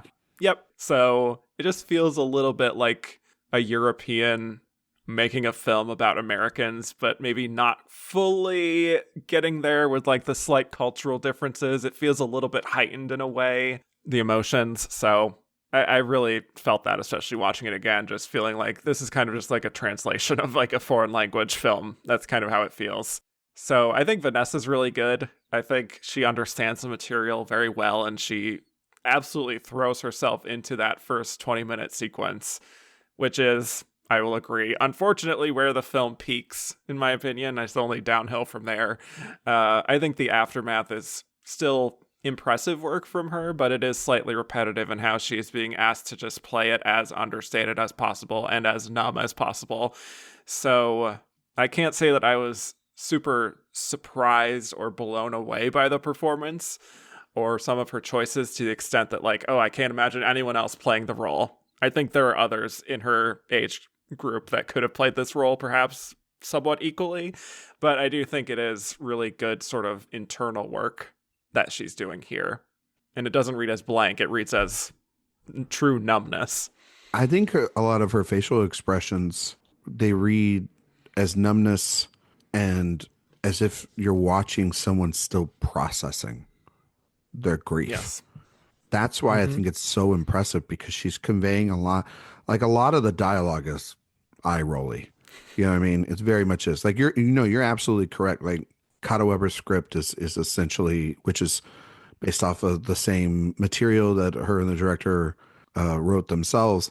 It's so like, if this was European and they had based this in like, over in Europe, it probably would play better, right? Just as a straight drama from overseas, but like adding the American sensibilities to it, like there's this weird relationship with Ellen Burstyn and Shia LaBeouf that's played throughout that isn't really explored. There's Benny Safdie and and her sister in the film. That's just like this weird relationship there, and it also feels like they are of money, but they live in this very small place, and but Ellen Burstyn seems to have like a boatload of cash, it seems like, at any point to just like make problems go away. But it's like, how did you earn any of that? Like there's like a lot of the backstory doesn't make any sense. It doesn't really make any sense. Right. But like what she's going through, you feel it. It's like, my aunt lost one of her kids years ago to suicide. Oh, and wow. It took years for my aunt to recover. It took years for all of us to recover. But watching the film, I was thinking a lot back to that, about like, how does one process grief? Everybody processes it differently. And it is going to be maybe exaggerated or unexpected or over the top, or one word can be twisted, like at the I guess the dinner or whatever, and Benny Safdie's talking about something and about children, and then she just snaps. That is very, very true.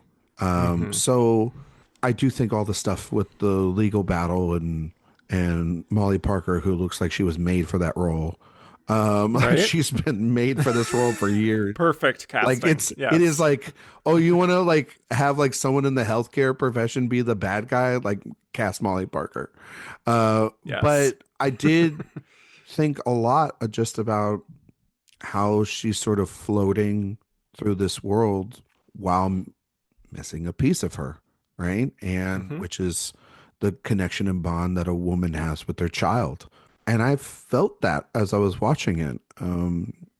Now, I think beyond her performance, the aspects of the films that then takes this thing and starts diluting it is the fact that, I mean, what makes A Woman Under the Influence so great is not just Rollins' performance, but it's Falk's performance as well. And the dynamics that they have together in that film, mixed with Cassavetes, who is a genius filmmaker, being able to push the buttons of both of them to get them to these just gigantic moments in that movie that build on a hat on a hat until it explodes. And LaBeouf is bad in this movie. LaBeouf is no Peter No, Falk, he is I not. think you could say. And Ellen Burstyn, who was the Oscar winner that year, right? When A Woman Under the Influence come in, Oh, yeah. Right. um, and sort of ties into that. They're at these weird dichotomy and a weird relationship we don't really understand why. And like, it's sort of like half-assed explained, but it's like there should have been a moment too. Like there is literally a scene where Ellen Burstyn like spills out her guts to Martha, about her life and her experience of her mother surviving the Holocaust to get them to America and how that relates then back to her wanting to fight this battle. It's a weird, and honestly, it made kind of weirdly sense. Like, yeah, a family member would make it about them in order to get this back to the point of like, Yeah. and tell you the whole life story to get there. But then it goes from that, and she seems like she wants to help to then like, I'm going to give you this check, Shia LaBeouf, get the hell out of our lives. And he just takes it. And it's like, Yeah. no, there would be a fight a little bit to you know what I mean? Like it just the decisions in Right. the third act are wildly stupid. Sarah Snook's performance in this movie too is a like a villain, like a mustache twirling villain, it feels like at times. And Yeah. it's like she's honestly the worst person in this movie, in terms of like morals. Like you're a lawyer and you're having she has like a twisted affair with Shia LaBeouf, but then she's taking on this case, Yes. and it's like, what the hell are you Yes. And doing? she is part of She's Martha's cousin. Yeah, it's like, Like, what are we doing here? Like, it's so yeah. weird. Um, but yeah, but like Kirby, you keep going back to like all these Yeah. dumb decisions are being made, but Kirby's performance is kind of the thing that steadies the boat, and Yes. Agreed. so that's why Yeah. it's hard not to. And then when she does explode, it's justifiable within the character. Like, it's justifiable Hmm. within even the moment. Like, she wants to be left alone. Yes. And I also think her sort of trademark icy quality, Vanessa Kirby, which can sound like a pejorative, but in this case, it's really not. I think it helps make this great casting because the way she interacts with people is just like, especially her husband, is very distant, very cold, and like she's fully dissociated in order to shield herself from the trauma of what's happened. And it's like she has become this sort of alien from the world around her because like her husband is having these outbursts and can't stop thinking about what happened and expressing himself very outwardly, and then some people are kind of walking on eggshells around her, and others are a little too comfortable with her, like her mom's friend who goes and hugs her and says Oh, that midwife should rot in jail, and she's just sort of like, she's just checked out and can't get on anyone's wavelength really, which, and this is oddly enough something I also said about like Judi Dench for her performance in Iris, mm. where her lack of chemistry with her co-stars is actually an asset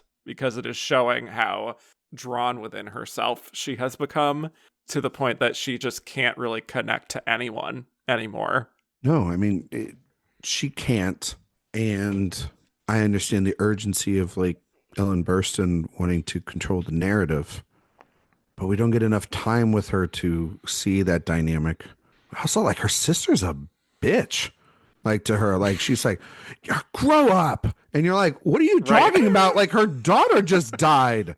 You It hasn't even been that long. No, it's like the course of the events of this movie are what, like less than a year ish. I thought it was like 6 months. It's like 6 months. Like, yeah. So it's like, you think she's just gonna like get? Now there are some people that are massive pieces of shit that that want you to move on because they want to move on because it's not happening to them. So I get that, but like that's your sister, for Christ's sake. Like again, it's that devoidness of maybe ever experiencing a trauma like this that it takes years when something like this happens, and then they have to live with it and find a way to survive. And I think the thing about the movie too is the ending, where you do see that she has another child. Would have loved to see actually a little bit more of that. I would have liked to see a scene where maybe she does have a moment with her sister, and she does acknowledge that she loves her daughter, but she still misses what could have been. And maybe there's like a chance to open up even more and have it end on her rather than end on a fucking apple tree, where you're just like, this needs to end on bringing this home. And she's capable of doing it. Like, Kirby's capable of probably landing that plane, but she doesn't get a chance to do it. And that's the disappointment of the film. It's like, it's leading to that courtroom scene where it's a scene of forgiveness, but that scene actually is one of her weakest points of the film, because it almost feels like she just has to do this to move on. There should have been something attached with it where that's the actual confession, the actual truth, the actual thing that somebody would go through, which is that I moved on, I found happiness with the child that I have, but I'm still broken at the possibility of what if this thing doesn't happen. That's just a reality that the film doesn't want to grapple. And that's a bunch of things that the film just don't want to grapple like that. But I think she, throughout most of the film, is just really remarkable in feeling that numbness, at least for me. Like, I think that she's, again, the only thing worth saving in this movie. And it's still enough of a performance, even if, it is repetitive for sure. But that grief is going to be, that's a justifiable repetitiveness because that's going to be her existence, of course, going forward. I get that. But then, to your point, I think the explosion that she has with her mother in that scene is justified, and she builds up to that really well. And I do, as much as it feels Oscar clippy in the moment of her being like, that is your way, that is not my way of, getting through this, I think that's very impactful. And the way that it just kind of comes spilling out of her, I think, you just feel how she's buried so much, and it all is coming out now. And then she really, I think, lands also in that scene, the reaction when her mother is being kind of cruel to her and saying, like, if she had done it my way, meaning the mother, that her baby would still be alive. And she said, when she horrifying. said that, I was like, and I forgot about that. When she said that, I was like, oh, that would be it. That would be like, and it was. But it's also like, I don't think that Ellen Burstyn's, I know this is going to sound weird, I don't think she's mean enough. Like, it feels like she says that, and there should have just been this, the scene should have been long. It should have been just as long as the opening scene. This is the moment where we want to put it all on the table. Let's put it all on the table. Let's do this. Let's put 30 years of the crap that you're pulling. This is where she pulls Shia LaBeouf in, and then he goes, I don't want a part of it, or something like that. Like, this is what should have happened. It should have built to this powder keg moment, and it feels like something's missing. And her accent work too is actually like good, especially when she gets to those moments of anger. Like, she's able to really hold it, and which is not the same for many other actresses of her generation that do this. Agreed. And so I was thinking a lot of Claire Foy. I was like, Claire Foy, a little bit of the bunch Crown. Of boys. Bunch of boys. But yeah, I think she's really good here.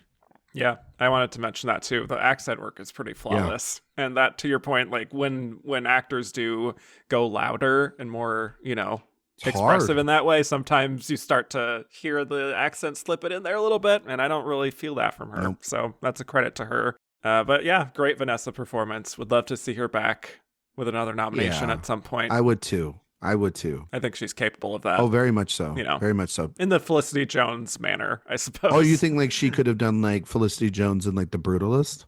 Yeah, I think so. Not? Yeah. She's talented. Like I think that. Yeah. I think she's versatile. I think she's just stuck with Tom right now, making these Mission Impossible movies. But well, this is the final reckoning, so sure. I'll believe it. I'll believe resurrection. I'm telling you, Mission Impossible, awakenings or something. I don't know. Like it's gonna happen. Like, rebirth. Exactly. He's not going anywhere. He's gonna want to jump out of a plane and do something. So. Yep.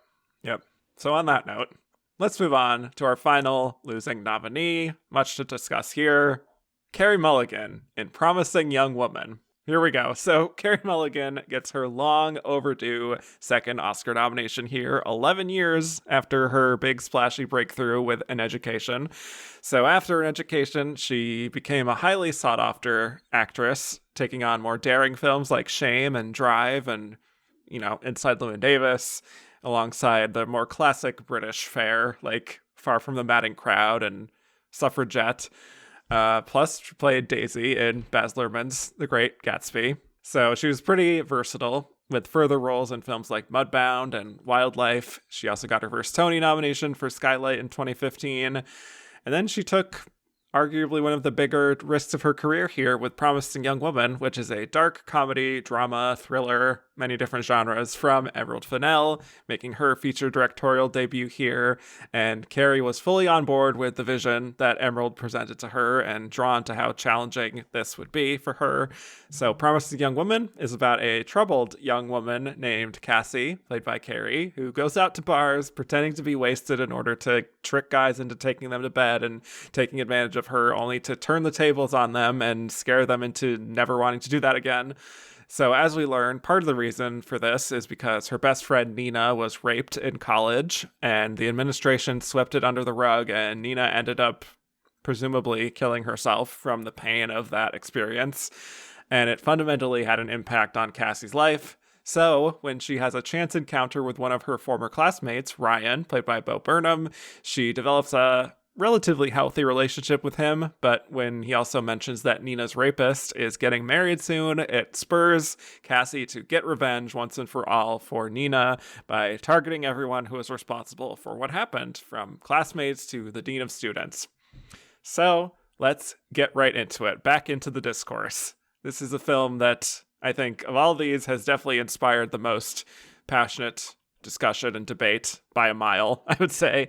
But first off, tell me your thoughts on Carey Mulligan overall as an actress and her performance here in Promising Young Woman. We're finally here. I think people probably even fast forwarded just to get to this point. Possibly. Probably. Yes, I wouldn't blame them. So hello to all those first listeners of the episode. Yes, welcome. Yeah, the most probably controversial performance I've ever talked about as a journalist in covering the award season, period. I'm going to set all my thoughts aside here for a second. I love Carey Mulligan. I literally just said I think she could win an Oscar. I would want her to win an Oscar. I was one of the people that discovered her in a small theater by myself watching An Education, thinking that she had what it takes to be a fantastic actress. I think she's really, really good in that movie. And I think she was very deserving of that nomination, possibly even a win. Definitely better than Sandra Bullock. But fair time. Yeah, not too controversial so far. I think she's really great in Shame, very vulnerable performance. I loved her in Drive. Like all the movies that you were saying, I love her in all those movies. I think that she, and I'm going to say it too, I loved her in Maestro. And I thought she was incredible in that movie. And I think that she's one of our best. And because she allows herself to give herself fully over to the person behind the camera and collaborate to make these really fascinating portraits of various different women throughout history, throughout genre, throughout time. And And I think that, she's just also, I've got to meet her a couple times over the Oh. last year or so during the Maestro season, and she is beyond nice, Hmm. just a stunning presence in person. And so I love Carey Mulligan.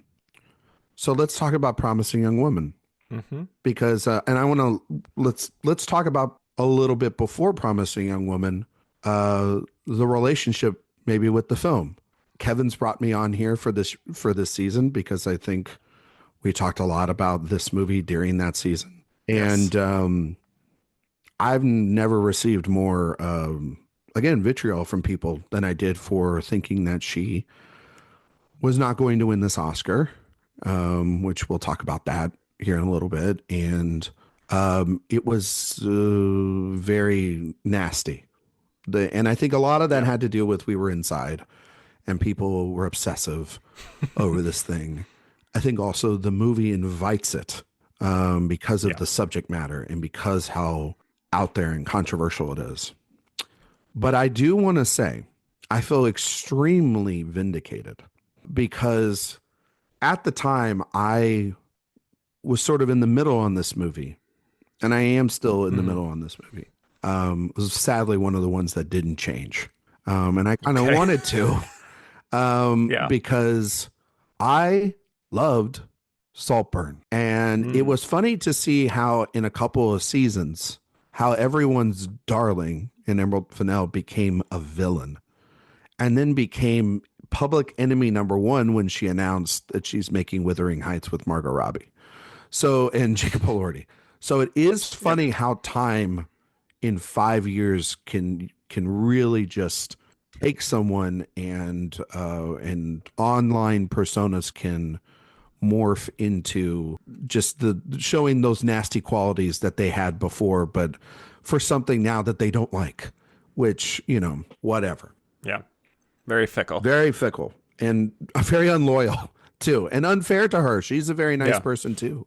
Mm-hmm. Emerald Fennell. I interviewed her once. Yeah, and Yeah, she was great. Very I got to friendly. meet her multiple times because she went to like every damn film festival for Saltburn Mm-hmm. because she didn't get to go to any of them because of the pandemic. So she was at Right. every festival I was at, and we got to talk a lot about Saltburn, and she kind of hinted that Wuthering Heights was going to be the thing that she did next to me, but that neither there. Promising Young Woman. I remember watching this movie and being absolutely mixed on it, and I still am. I think Carey is very good in this movie. It's kind of hard for Carey Mulligan to be bad in a movie, to be fair. Yeah. She's one of those actresses where even in a mangled up, confused script, she is presents herself perfectly as just a force of an actress. Mm-hmm. And I think Cassie is, it's a complicated character because, and weirdly, the Venn diagram between Pieces of a Woman and Promising Young Woman also exists, I think, a lot as well. So I watch these in a pair. And what Martha's going through in Promising Young Woman is somebody's actual grief that happens to them. And what Cassie's going through is the grief of, yes, of losing someone, but the main cause of that grief is a trauma that happened to somebody else, right? Mm-hmm. So it's sort Yeah. of an outsider's perspective of trauma. And I think the first two acts, I don't actually think the movie's that funny on the second go round. I think it's when you know what it all is and it sort of devolves out of its poppiness, then you can really find the drama that's inside of it. And Yeah. I think that this is a very sad, lost soul. Speaking, of course, to a generation of lost people not being able to find purpose. And then when you have a tragedy that happens to you and you feel like you lost your purpose, you lost your person, which was her best friend, that becomes obsessive. I think that the movie kind of goes back and forth a little bit too much from the stuff with Ryan to then her in and out sort of relationship of wanting to get revenge and doesn't solidify itself until the end. And then there's the third act, which is still a problem for me. I think when Molly Shannon talks to her about letting it all go is still the moment when this movie kind of gets to the point of it. And then the movie tries to have its cake and eat it too still, sadly. Now, the first 2/3 of this actually worked a lot better for me this go round because I bought into Cassie trying to find a life outside of Nina's tragedy. And even though the stuff with the dean's office would have probably got her arrested, and there is this little bit of a heightened reality. Yeah. Like, you're dancing through the bubble of trying to subvert expectations as well as also know that this is a place of reality or heightened reality or whatever. But the third act really dances that line to the point where of a complete unbelievability. And I still am not convinced that this character willingly wanted to kill herself to prove her point, which is what I feel she does in this movie. And that's literally, I think, what happens. And I think the movie, ultimately, if it was thorny enough and mean, which I think the movie should have been at the end of this movie, it would have left you there at the campfire. And that's initially what she said, right, what she wanted to do. Say. And I think that actually would have been probably great for it and its legacy. And it would have packed the punch that I think the movie wants to. But sadly, the extra bits are added, and it doesn't quite make sense for this character to trust institutions that failed her friend and her by the end of this movie, and thinking that justice was going to happen. And the scheduled text messages being exactly when everything's too convenient and too neat for by the end. But I think Carey's good in this movie. And I think that the scene with her with Al is very good. I just don't like the outcome because I don't think that character wanted to make that decision. And we don't see her sort of come to that realization that that's what it is, even though we all know probably she goes in and she's not going to make it out, but it doesn't quite work. And it still doesn't. And that's the problem that people have had with Emerald Fennell's films, is they don't think she can stick a landing. And so by the end, it's a film that's still a mixed bag, but Carey Mulligan is good in this movie. So I want everybody to know, I do like Carey Mulligan in this movie, but the movie's still a mixed bag. 5 years later. Okay. You said a lot there. I'm sorry. I had to say it. Because I agree. I agree with, I'll talk a little bit about my thoughts on the ending once we get there. But I like this movie. I don't think it's a masterpiece, and I do think its effectiveness has definitely worn off a bit 4 years later, but a lot of my good feelings toward it is because of Carey Mulligan. I think the way that she just transforms even into so many different identities throughout the film is like really wildly impressive to me. The way that even in the beginning, like, she's convincingly playing these different versions of the approachable drunk girl at the bar, whether it's like being a businesswoman or a hipster or like a Kardashian kind of cool girl, and what that means for Cassie, that she's able to just invent these different versions of herself because whatever personality she had just got completely wiped away after the incident. I think what Carey's really tapping into here is that Cassie is truly a broken woman who is trying so desperately to make other people feel what she feels, partly out of revenge, obviously, but also partly so she doesn't have to be alone in that feeling. You know, it's why when she meets with Alfred Molina as the lawyer who represented the rapist all those years ago, and he's showing some remorse and guilt, she seems kind of like thrown off by this and almost grateful in a way that at least someone feels how she feels. And that's really what I respond to in the film is, like I said, it's not a perfect film, and I think it gets very messy at the end, but just the through line of her desperation to find justice and some level of peace again, but then kind of realizing that the trauma is always going to be there and that it's almost impossible to truly ever get over it. that's kind of what I respond to, which is obviously this indictment of rape culture, ultimately, that it has such a poisonous effect, really, on women, especially. Yeah, I mean, there's a scene in the movie that really, I think, worked effectively more. It's after Cassie brings Ryan home to her parents, Clancy Brown and Jennifer Coolidge. What awesome pair of parents. Wild casting. Wild casting. I love it. But her father tells her, he's like, we loved Nina. We thought of her like a daughter, but we're just happy to have you back. Yeah. There's no trying to kick her out or trying to, like how they were earlier in the film, and very frustrated with her, because she's lost. She's a wandering soul. She's working at this coffee shop. She'd had promise in medical school, and she was the top of her class until all this happened. And you just see that she's inflicting this pain on these guys, to try to get to make them feel even just a small fraction of what Nina went through and what she's going through. And I think that's really effective stuff. I honestly kind of wish those scenes were longer. I kind of wish those scenes, I wish there was a scene where that scene got flipped on its head even a little bit. I feel like there's so much more I could have explored, because she's got dozens of little marks in that book. But then I also think about, obviously, like the implication of what she does to like the Alison Brie character. Yeah. And I kind of, I sit there and I go, like, for a revenge story, which is what this is.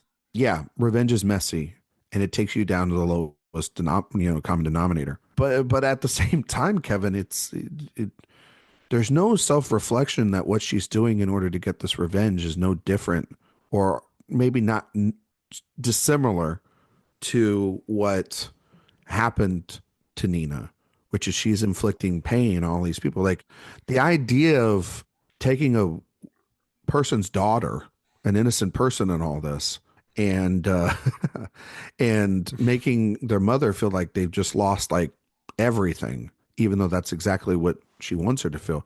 That's like beyond, like, already for a person. Like, that is beyond what you should, if you're going to act revenge, and want to have like a set of code or a standard of what she wants to do. But she's completely at that point then, in my opinion, just out of patience, and it's been bottled up. And so I can justify that lack of humanity, because she feels like none of that humanity is there, right? Or has been afforded to her. Exactly. Yeah. And yes. But yet then, it contradicts itself in the third act, or in the final moments of the film. And so it's this weird thing of like, you don't trust the institutions, you don't trust the people in charge of them, but you trust this police officer, and you trust, and yeah, she does find a trust in the Alfred Molina sort of character, which is, I think is a really good scene. I think Molina's incredible. But then also it almost looked like she was going to hire a hit guy to kill him. You know what I mean? So it's like, what do we, that's just like wild. The Ryan stuff though, is, I think, again, another source of untapped potential. When she discovers his involvement in it, the sense of betrayal that she feels, because the movie sort of gets her to have that point where she can move on, as Molly Shannon wants her to, like, have this relationship, be with this guy. The Paris Hilton Needle Drop is used, and they're dancing and they're eating cereal, and it's, lollipops and rainbows. Yes. But we're in a rom-com. Yeah, now, we're in a rom-com, and we're like, oh, okay, when's this shoe going to drop? Because it's going to. I don't feel like we went in, that Fennell goes deeply enough into Ryan's actions. He kind of, because she becomes so focused and obsessed of going to that bachelor party. And I don't know if we necessarily get still enough from that in terms of closure with those characters, and her feeling once again betrayed. Because that would feel like a massive betrayal, right? I don't know how you saw that, but I would feel like she would literally never trust anybody again. And she kind of would go on a spree. Yeah. Well, I think that also is partly what leads to why she kind of feels okay if she just has her life end, Interesting. because she just truly feels like, who do I even have that I can trust anymore? Like, this was kind of a last straw moment, seeing what happened with Ryan. So you that's kind know of like more conveyed just in actions than at that point, rather Perhaps, yes. than I don't know. actually like we seeing it. We just assume that that's Yeah. yeah. Okay. No, I Yeah. mean, I'm not I mean, sure. I can get that. It's I mean, that's a Yeah. little, you know, you kind of have to piece that together yourself. It's a But, it's a generous reading, I yeah, I think, think it but is because like the movie is not quiet at trying no. to explain Right. its Exactly. actions. So, That's a fair the point. the one time it needs to really go that way to fully get her to go over the edge, Yeah. it doesn't do that. I do think when she has Al Monroe tied up, he is Yeah. talking about that. I also think that would Great have been an scene. opportunity not just to focus it on Mm-hmm. Nina, but to have this sort of explosion of her personally, just it Yes. all unravel there. And then if it leads to his escape and her death, then I Mm-hmm. think that also would have been a perfect opportunity to do that there too. Like a massive moment of catharsis for her, I think was a little bit needed, you know? Yeah. I do really think she is great in that individual scene of just saying, like, especially the one point where she says she was just Nina and then she wasn't, Yeah. after what happened. And just the kind of playful way that she is bantering with Al Monroe in that moment, knowing that she has all the power, at least for now. I think she just has a lot of fun with that, Carey. So she doesn't, in her career, hadn't always had the No. opportunity to be playful like that. When So she's in the that felt when she's fresh. in the dean's office and she's just kind of like seated back and Right. when she's Exactly. in She control, knows. you know what I mean? And that's the thing Yeah. too, is that she's in control so much of the film. I would have liked to seen a little bit more of her sort of out of the control, Yes. and sort of, I think that would have then obviously been more true, but then still subverted the subversion. Yeah. And then her response to that would have then been the backup plan, which would have been interesting. But no, I think she's the kind of actress that can take a role like this and elevate it and give it this jolt of energy. And I think that's why a lot of people Oh, yeah. respond to it as well, is because it Mm-hmm. is undeniable. Carey Mulligan is just a great actress. And we've not seen her, like you're saying, like you mentioned all those, Far from the Madding Crowd, movies that she's done. She hasn't ever had to do something so contemporary. And even if she has done something contemporary, like even like a Drive, she's given minimal dialogue and not much to do. So she's Right. able to take this and kind of go for the fences and sort of swing and allow you to go on Cassie's journey. It's just it's a frustrating journey for me, but still there are moments where where I think that she just excels when she's able to just Oh, when yeah. Fennell's able to let her loose with this dialogue and lets Cassie's venom start to spill into the victims, or to her victims, Mm-hmm. and then also to these guys. Like I think the Adam Brody scene at the beginning, like it's such a jolt of energy, but it's such a great opener.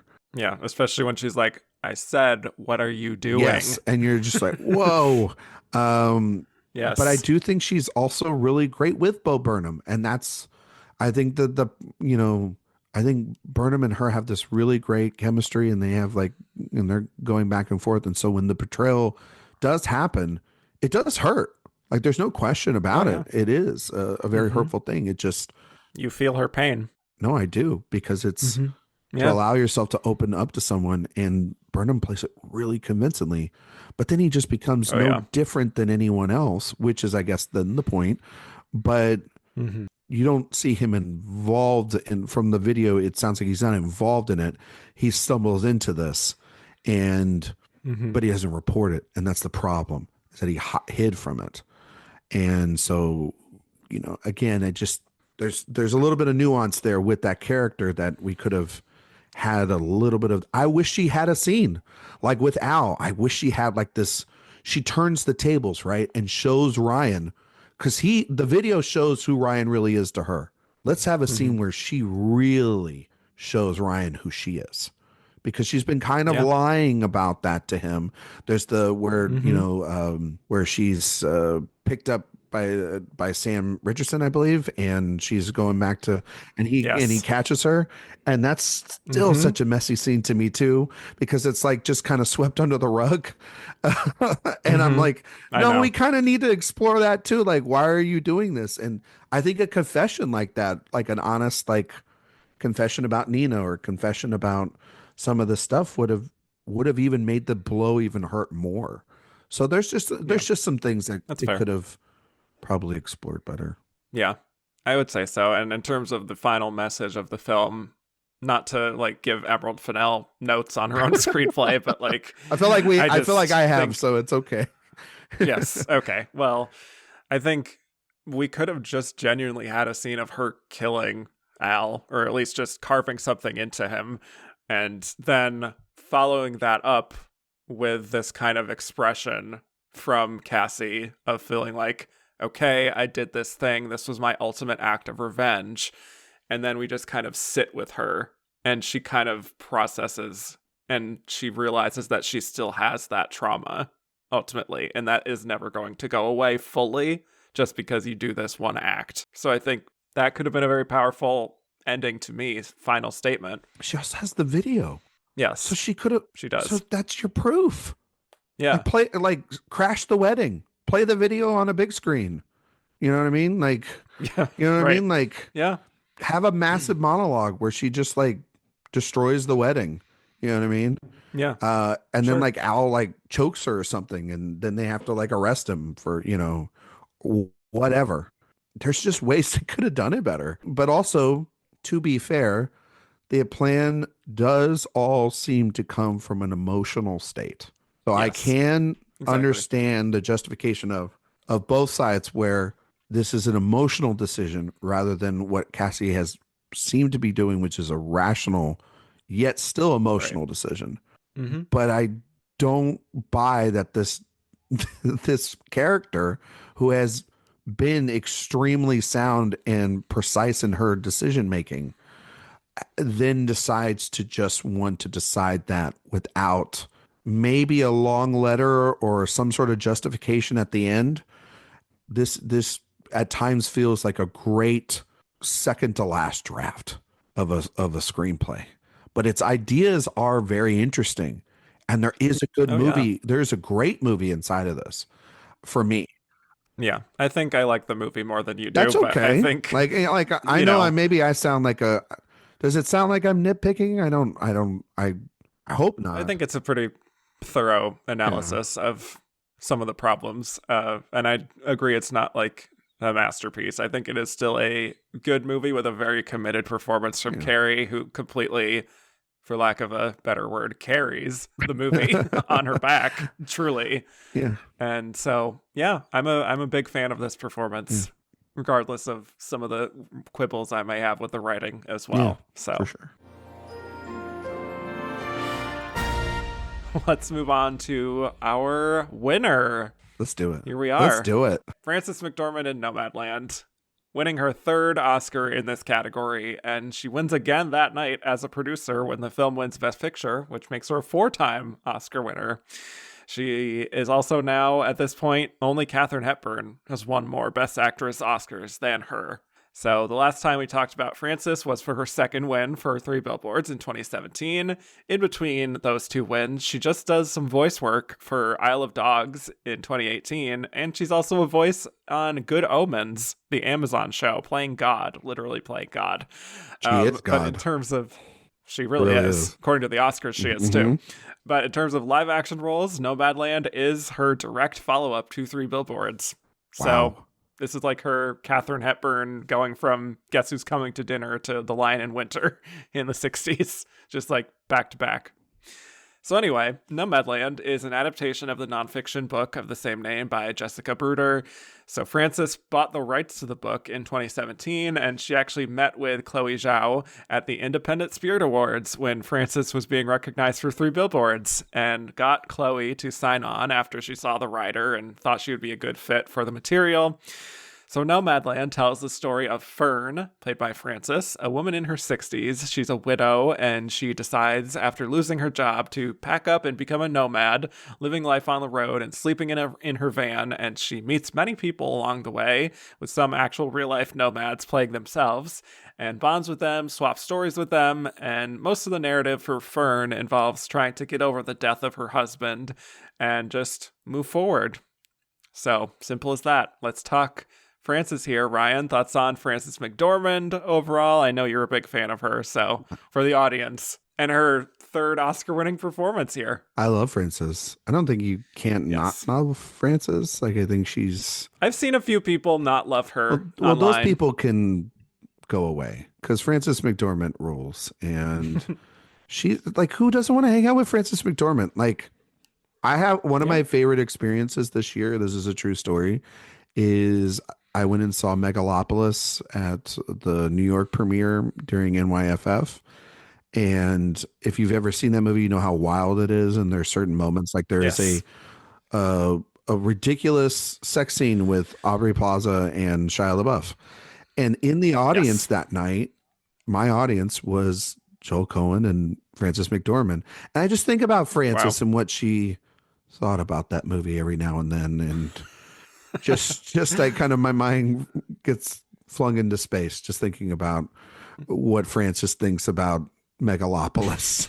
But anyway, I think she's I think, you know, Frances is one of our great living actresses, and she's a force in this industry. I think what she did with Three Billboards, while it's not the best performance from that lineup, and I would not give it the win, I think what she did with the inclusion rider and trying to champion movies made by women, and as a producer now, she's kind of just an undeniable force with that, with Nomadland, and then of course a couple of years later with Women Talking.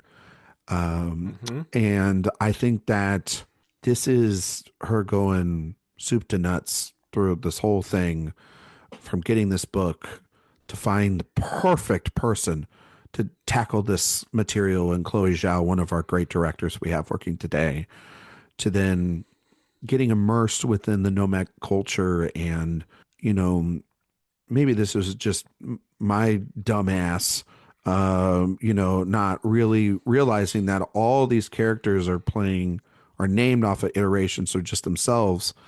And that Frances, instead of calling herself Fran, she called herself Fern, and just a little bit of a difference there. But the movie itself, rewatching it, it doesn't, I think I saw your take on it, and I kind of agree a little bit, Kevin, that it doesn't have the COVID stay inside punch that it had that year, where like, this is the only movie that, you know, that I want to watch that connects me to the outside world. It was like this and David Byrne's American Utopia, because I was like, I'd love to just see a show at this point. And I'd like to just travel in my car and not be scared of the world around me without a mask. But it's kind of undeniable how beautiful this movie is, and how beautiful Frances's performance is. And it is this quiet antithesis to Three Billboards, where that's a loud, boisterous, mean, nasty performance. And this is a somber, quiet, floaty performance from one of our great actresses that I still cry. You know, I get mad too when he breaks the damn plates, or I cry when she's with Swanky, or when she admits to him to Dave, that domesticity doesn't quite gel with her. You know, I think that there's just so many moments of her walking in nature, and her still coping with the grief and loss of her husband, and trying to understand her place in it, and trying, like, when the car doesn't start, right, and she's having to justify, like, when they tell her that she can't, like, it's gonna be like $5,000, or she's just getting a new van, she's like, no, that's not an option, you know, like, she can't do it. And then she calls, I think she calls Linda, and is like, I'll pay you the money. And she's super desperate to get the money. And I think she has to, like, she go to, like, her sister, right? Or like her sister pays for it. Yeah.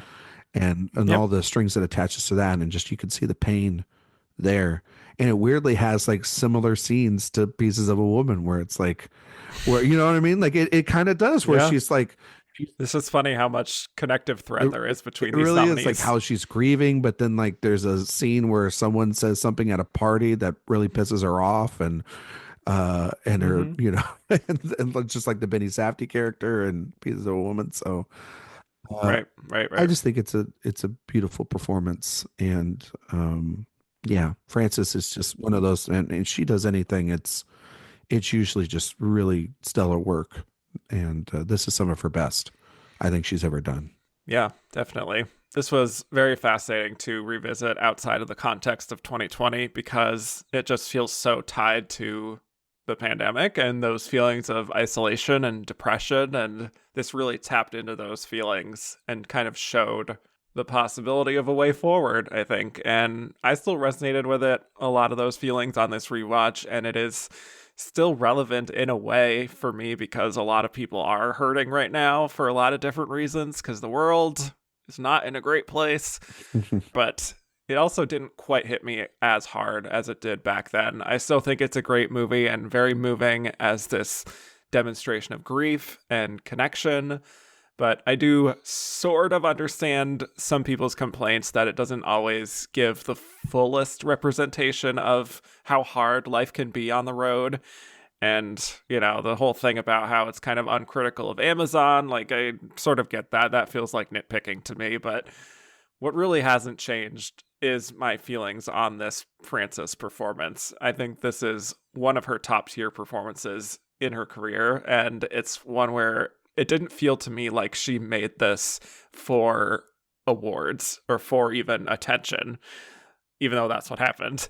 It feels like she just wanted to tap into something real and raw, and that's just what you get with her here. This is such a sensitive and quiet performance, really unlike anything we've ever seen win this category, which makes the win so fascinating to me that it happened this way. But in a way, it feels like maybe only she could have made that work in the way that it did.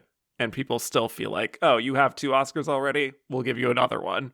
Because this just feels like an evolution of who Frances is. And she is showing yet another side of her talent here compared to even 3 years ago. I totally agree, because I mean, like her wins are Fargo and Three Billboards, and Fargo is sort of like the middle ground, I guess you could say, of both of these. But it's such a, I think for a lot of people, it's like it felt like a discovery for her, and in a role like that, you know, Marge is such a memorable character in the canon of the Coen brothers and in the canon of 90s independent cinema. And then Three Billboards, like 20 years later, is this sort of, it's honestly the same sort of vigor and anger and frustration that draws people to Promising Young Woman, which is just this tragedy of this girl dying, and it's her daughter, and she wants justice and she's not getting it. So she's going to go out and make her own. And weirdly enough, those two movies just have a similar sort of problematic. Yeah, I never even made that connection, but that makes sense. Yeah, Yeah. but it also too, like, for me, both of those scripts have problems, so it's not like a one over the other. But Frances it's like a powder keg performance, right? And in a very powerful field. And then also too, Frances has this presence as an actress and as a personality. And she had Olive Kitteridge too, which kind of shows a little bit of this as well. You know, when she won the Emmy for and all the awards, and so she was really pronouncing herself. But then to slip away and go away, and to really sort of make this little, I would just say, a personal passion project for her. I see Exactly. Frances McDormand as Fern, as a nomad in the industry itself. This sort of plain dressed, Birkenstock wearing machine of an actress that is very different than all her other contemporaries. And she's very workman. I mean, that goes back to how her and Joel and Ethan and Sam Raimi, they made these movies all together, and they've come up from those small apartments by their bootstraps to then crash the industry. And they are these crashers into what isn't sort of traditional Hollywood. And then they've been celebrated because they make resident films. And I don't think she was going out, like you said, to make a movie that is about the time, because who could have predicted that this was going to be the movie that was about someone trying to fight the role within isolation and their acceptance into a community and navigate through that community while still fighting the trauma that has faced them. And are they ready to ever face societal norms? And what are we not doing at this time if not watching this movie when we're not certain if societal norms will ever exist again? It still breaks my heart because I think a lot of people are still don't think that it's back to normal and that the country is still in this sort of fog and haze. And I think that this movie, it doesn't have the gut punch as the first go around, but it still weirdly does feel like when she's seeing you down the road and sort of wandering still at the end. I do feel like there are still so many people that are wandering, Kevin, and I think she's able to convey that. And it's, I know beyond the whole like she's shitting in a bucket and all this other stuff like that, people want to make fun of it and everything. There is real beauty inside of it and subtlety that you're right. It is one of the most unique Best Actress winners I think you've ever covered or will ever cover. Oh yeah. Because they don't, like, just as much as they say like they don't award quiet performances on the male side, they definitely don't do that on the female side. And you know, you've got to have the scene. What's her scene here? Like what is the scene that snatches that Oscar for her in a normal year? Like maybe the scene at the end talking with Bob Wells about her husband, but even that is so underplayed. Yeah, maybe the scene with with Dave at his family's house, but like the clips they did use are like her walking. Like I remember SAG, they used the clip of her just walking, and they're like, "Hey Fern, you know, you want to come over?" "No, it's okay. I'm gonna go for a walk." You know, like that one. That's the trailer. Yes. They just used the trailer. They didn't use anything else, which is so crazy, and everything. But that's what makes it so special too, because it's like we should do this more often. It shouldn't just have to be for Frances. Like it should be for everyone. If you give subtle work or loud work, let's have them all exist in an echo chamber. Yeah. I mean, not to preview what's to come, but this will be the last quiet film moving forward to win Best Actress. We'll see for 2024, but you know, we've had Jessica Chastain, Michelle Yeoh, and Emma Stone all giving very, very loud performances, relatively speaking. I mean, is every performance nominated in 2024, maybe outside of one, not a loud performance? You have literal. Yeah, well, I was just thinking Fernanda Torres could be. I was going to say, like, it's. We shall see. I mean, Cynthia Erivo is literally, you know, yelling and defying gravity at the end of the screen. A battle cry at the end of that Same movie. with Carla, and because that movie's so loud, and I mean, Demi, duh, and then Mikey. She's you know, she's yelling, and I mean, you know, and everything. And those are loud performances. There's subtlety in all of them, but they're not to the level of this, where it is consistent throughout the entire runtime. Exactly. So fascinating where we are trend-wise with that. But I think this movie is filled with so many beautiful little individual scenes that we can't possibly talk about all of them, but just kind of give a... Oh, okay. Strap in, folks. Going scene by scene. No, interior. No, I'm just kidding. The scene that I'm thinking of is like when she bumps into this mother and daughter towards the beginning from her hometown, and they both are kind of suggesting that they're worried about her in a way, where the mom is asking if she needs a place to stay and the daughter is asking if she's homeless. And I love the way she just locks eyes with the both of them and is insisting to them that she's okay. And there is sort of a bittersweet tone that's almost wistful, that's like, I appreciate your concern, but I can take care of myself. And it's not like she's annoyed with them. She's not really wishing that she had their life. She is a lone wolf, ultimately. But that also doesn't mean she's antisocial or bitter or uncaring, you know? And I think she reflects that complexity really well and makes it look pretty effortless, to the point that I can get why some people might think she isn't doing anything special here. But to me, she really inhabits this person as if she has lived with all of the scars and the calluses and the hardships of her life. And she's made it to this point, and she's alive. She's not going to give up. She's going to survive and adapt and find a new purpose in her life, because she spent a lot of time remembering, as she said at the end of the film. But now she has to kind of get out of that rut and move forward. And it's no wonder that this resonated with so many people, right? For sure. But like, we were all like, we're stuck in a rut, and thank you, Frances, for helping us get out of it. I do agree too. I mean, like, there's just like little scenes for me. I mean, when she's doing the exchange with Dave for at the pile, and she finds like that one, she's like, nope, that's mine. And it's that little bit of fieriness that's in Fern. Yes. I think when the gas station scene where like someone tells her like, hey, it's gonna be really cold tonight, she goes, I know, I'll be in here, I'll be fine. But then it just opposed that later in the film to when like somebody, I would assume like a police officer or somebody, is like, hey, you need to move the van down the road. And it is a quiet life. It's really scary for her too. But when she's working with Dave at the burger place, and she's talking with the son, and she's having these real moments of connection, she's not closed off. She is still very curious. She's just not curious about sharing anything within her life. She's curious about others. And exactly. I thought that there's also like the real moment where they're checking out the RVs. That was really funny for me. And just, it shows that she has humor to her life. You know, that we see that throughout multiple days, like when she's cleaning that rest stop with Linda, or for the whole, you know, place that everybody stays at, and with Linda, and she's joking around. She generally does feel like she has a good life, you know? Right. But it, you know, again, she's still trying to confront her own emotional baggage, and like all of us, and she's going to do it within her own time, or maybe she won't. And maybe she thinks that this is in a way, not a punishment, but what she deserves is this isolation. And that's just a hard thing to think about too.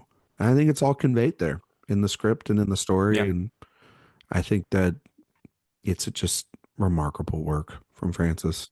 Yeah. And it's in her expressions. It's in the lines on her face. I love that Frances has allowed herself to age naturally. Yeah. And you can really just feel all of that just from her expressions. It feels like people that would be out there, they wouldn't be dolled up. They wouldn't be in, you know, Prada. Yeah. To go back to just your point real quick about the Amazon thing. Oh, yeah. I just want to state that was such a stupid bullshit thing. Like, this movie isn't like it wasn't trying to be a message movie. It's a slice of life. And guess what? People in those sections of the country, they don't give a shit about Jeff Bezos and his, you know, power hungry ways. They need to survive. It's a seasonal gig. That's it.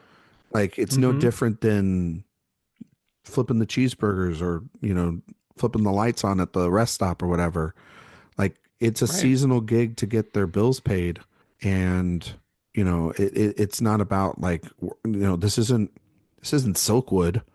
You know what I mean? Like, we're not going to break down the establishment in this thing. You know, and you can see it through most of those people. Like, they're just doing it to get to the next thing. That's the whole thing about it. Right. And there's no politics involved, and it's all survival. And you could probably tell some of these people are probably conservative, or some of them are probably liberal, or some of them are out there. Who cares? Who knows? Like, it feels very weirdly unjudgmental to be in this community. You don't see it. Exactly. So, and they're all there to help each other. And when you can level the playing field out like that, you can really find out who human beings really are, which is very interesting. Right. And that's what I definitely respond to too, is just how these little exchanges she has with the nomads that feel so lived in and warm. And she's just very locked in with responding to their energies and allowing them to tell their stories. Many of them, again, playing themselves and telling versions of their own stories. And she's kind of this receptacle for that. So it's a very reactive performance in that sense, but totally serving the story, because she doesn't overshadow it with any kind of movie star presence, you know? So one of my favorite running thread is just her relationship with Swanky. And how she kind of works through things with her in terms of like should I have put my husband out of his misery when he got really sick? And Swanky kind of tells her that maybe he wanted to stay with her as long as he could. And she just has this very subtle sort of face crack of acknowledgement because she knows Swanky's probably right. And you can tell she really values her honesty, which then makes it very hard to part ways with her. But she just really collects these little nuggets of wisdom along the road. It's such a beautiful, sort of natural, and again, like totally blending in with the scenery kind of way. No, for sure. Which I appreciate. I just think it's a really beautiful performance. And even though it does, this is another thing I was actually thinking of when I was watching this again, is that this feels like the closest we'll ever get to any kind of like documentary feeling film winning or being nominated for Best Picture. It's because like the first half especially feels very documentary inspired. It's almost like you got to get into the film's rhythm in those first 20 minutes. And then by the middle, you know, because it is sort of plotless. It's just, again, a slice of life. I respond to movies like that, honestly. Yeah, definitely. Like these movies that sort of wander and linger to get to a point. And I know people can see that those are sort of aimless and maybe even be considered boring, but I don't know. There's just, there's just something about them that, that can, I don't know, you can find real humanity in them. That's kind of like, and it goes back to sort of, when we were talking about Cassavetes earlier, he's just trying to find moments. Some of those are hiding, some of those are in the moment. I was thinking Mike Lee is another person that is a director I know you love and I love as well too, where it's just like the sort of improvisation, bringing what you have and incorporating that on the day or in preparation for the shoot. That's a lot of what Chloe Zhao does. And it doesn't work in a Marvel movie, maybe for some people, but I think that she's just such a unique director that, it's just a beautiful marriage between the two of them here. I love the writer. I love this. I can't wait to see Hamnet. And she, because she just, there's a visual language, but a patience. That's the other thing too, Kevin. The movie is very patient, and I appreciate that for a movie like this. Agreed. Yeah, it is a beautiful marriage between Frances and Chloe, and it's totally in service kind of performance, to be giving. And again, for that to win the Oscar is just so special, I think, ultimately, that this happened in the way that it did. And maybe it did take a year like 2020 for it to coalesce like that, but maybe we'll talk more about that in the very next segment. Yes. So let's get right into it here. For the precursors, it was kind of a mess. I would say it's a damn mess. But there was really no consensus at any point in the season about who the frontrunner was. I mean, Frances did win a lot of regional critics and the National Society of Film Critics. Carey Mulligan won quite a few as well, including the Los Angeles Film Critics. When we got to the major precursors, though, it was a full four-way split, with Andra Day winning the Golden Globe, Carey Mulligan winning at Critics' Choice, then Viola Davis winning at SAG, and then Frances McDormand winning at BAFTA. So poor Vanessa Kirby was the only one without a win, but at least she got in everywhere in terms of nominations, so that's something. Not everyone can say that here. But it was really anyone's game at the Oscars. Truly any one of them could have won. Maybe Vanessa Kirby was trailing the other four, but I wouldn't necessarily count her out either as having some support. So before we get into it, I do want to tell the listeners that one of the reasons I felt like this would be a good episode for you is that I remember being on a podcast with you. I believe it was Chasing the Gold, and you stood very firm in your convictions that Frances was going to win this. So I'm very curious, what made you feel that at the time that was going to be the result, and why do you think she ultimately did win? Well, thank you, Kevin. I was not going to brag about it until you brought it up, but now that it has been brought up, yes, I predicted all season long that Frances McDormand would take this Oscar home, sight unseen, and because this, you are a historian of this category now, and a historian of the Oscars in general. You are. When you do a series like this, the Academy Awards is a prestigious award, and it is voted on by some of the laziest people on the planet. And Yeah. when I was looking at the films that were going from 2019 to 2020, when we were going into that, just before pandemic, before everything started, going to hell in a handbasket, we were all inside for a very long time. This movie was on the list. And I said, that sounds like a really interesting movie. But it also sounds like a movie where a female Asian director is probably not going to win Best Director because it's never happened, and they barely nominate women. And it was coming off of even a year before where like someone like Greta Gerwig, who should totally been nominated for Little Women, was snubbed. And it's like, so they just don't give a shit. But so if this movie is supposed to be Searchlight's big award season player, well, what makes sense? She hasn't, there's an afterglow nomination effect that would have happened, because it was, like you said, the first time she had been in a movie, a live action movie since Three Billboards. She has made an impact. She's producing the film. So what is the laziest way to award Nomadland if this becomes the biggest player of the season?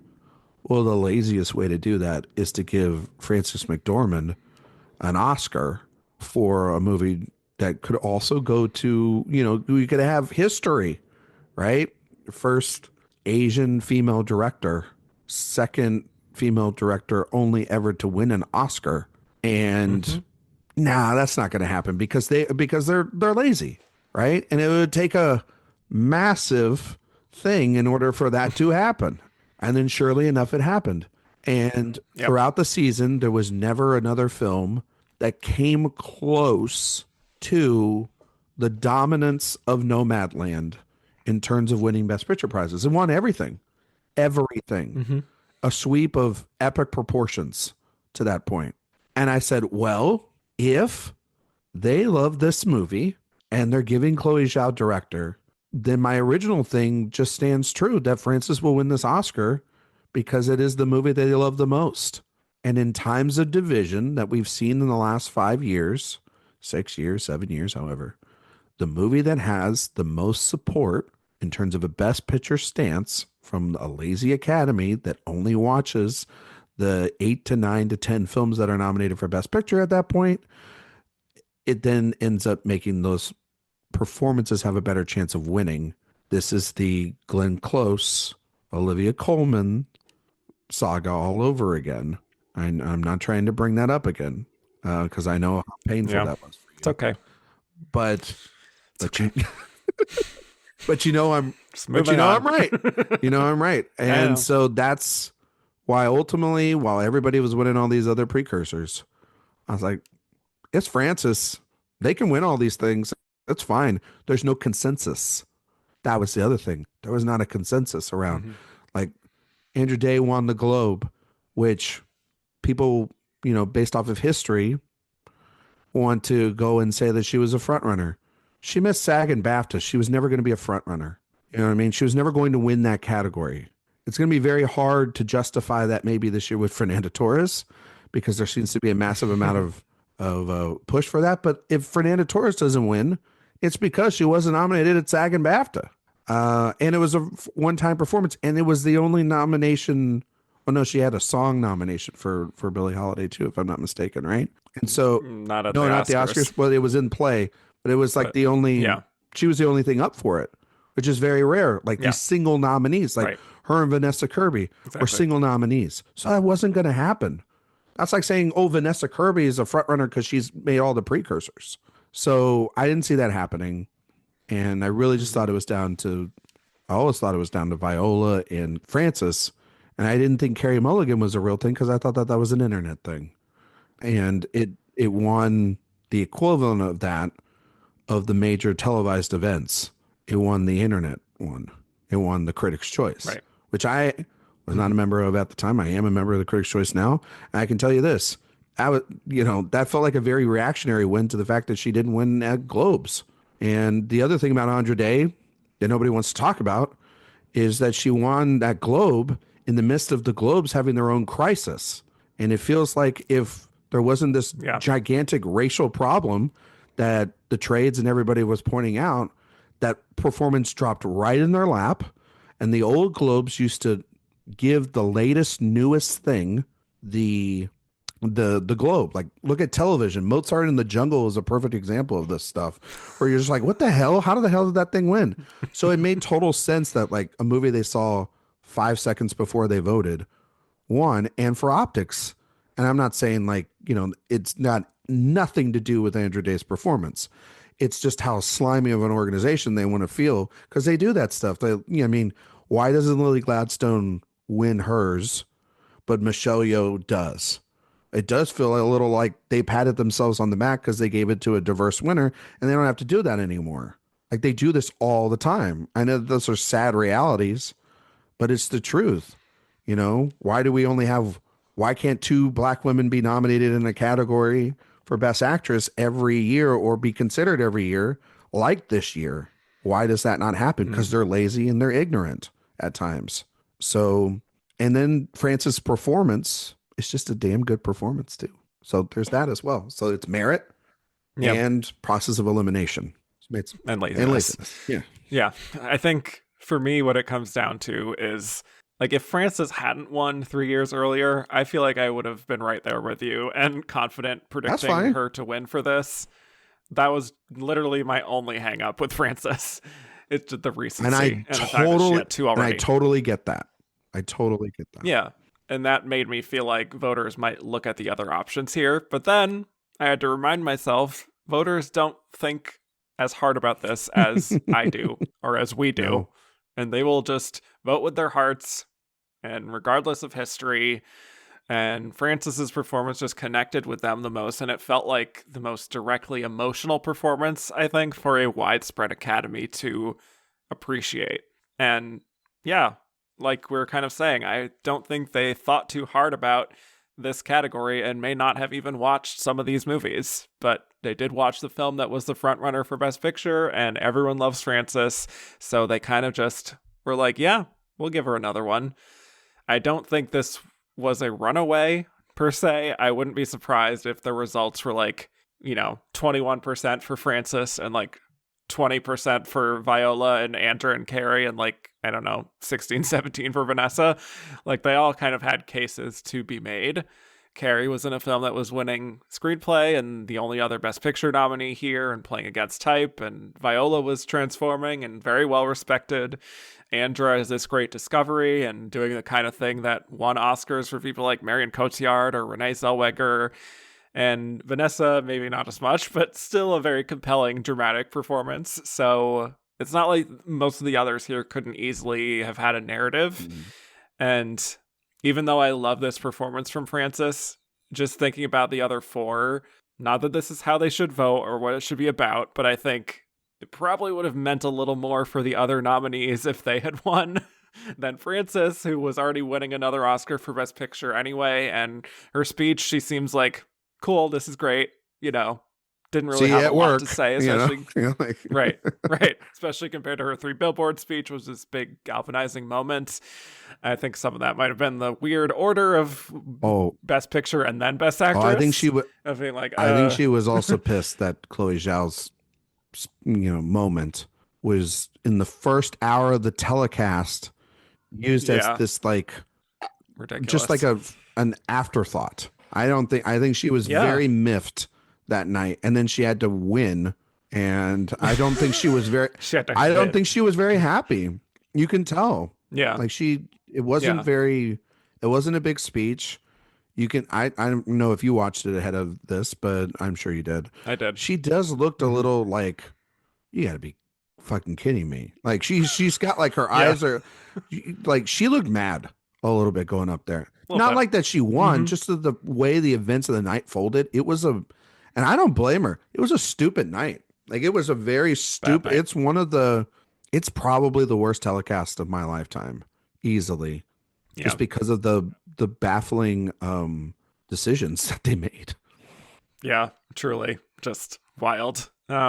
So even though, again, I love the performance, a Viola Davis speech would have been pretty powerful there. Even an Andra speech. Man, I think or even Carey, I think she would have been very touched to win that. Yeah. So, just wanted to note that a little bit. The Oscars have never been about only merit. Yeah. So, merit, that would have been a nice pick-me-up merit moment. Doesn't always exist.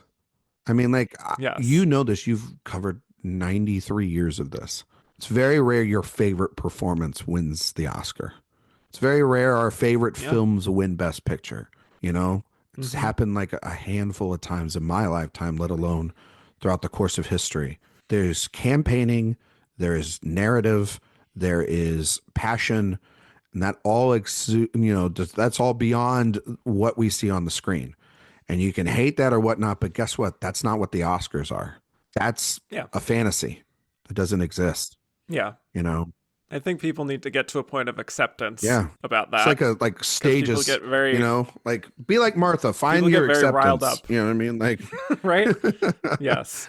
Right. People get very riled up every year about what should or shouldn't happen. And it's just like, this is all a game, ultimately. It's okay. A sport. And it can be fun to follow. Yeah. So it doesn't have to be that serious. Yes.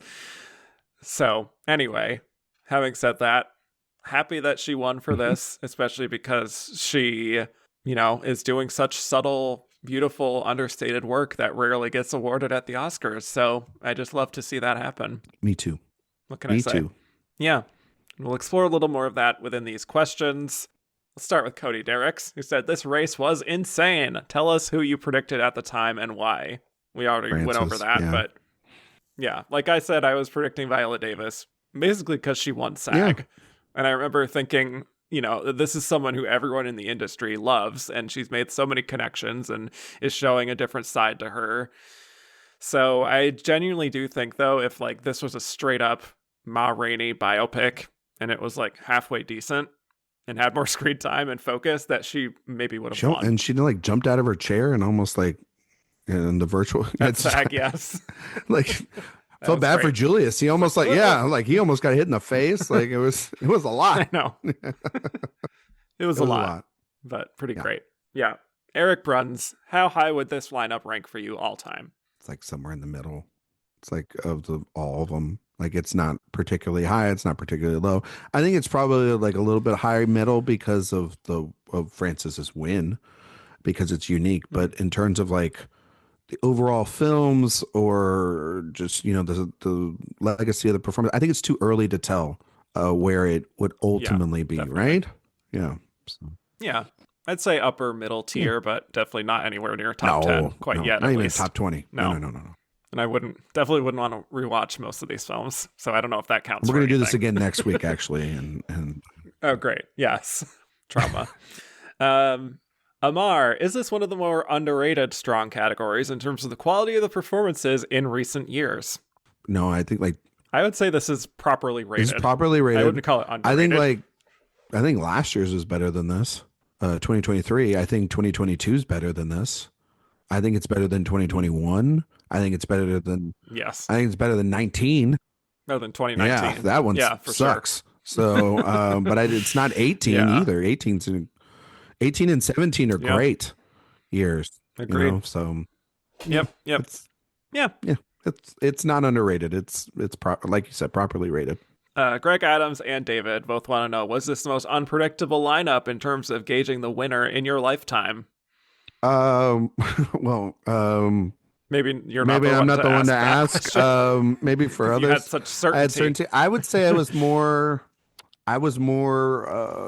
confused by 2023 than I was 2020, and I'm currently right now confused as to what is going to happen. So that is a TBD question, but I do think though it was a stressful lineup because to make a prediction go all the way like that, you have to keep your faith, and like Kevin said, I didn't sway. So maybe that's the better answer. That's true. Yeah, for me it was the most unpredictable. Yeah. It's just fair. Even though I was ultimately wrong about last year, so same.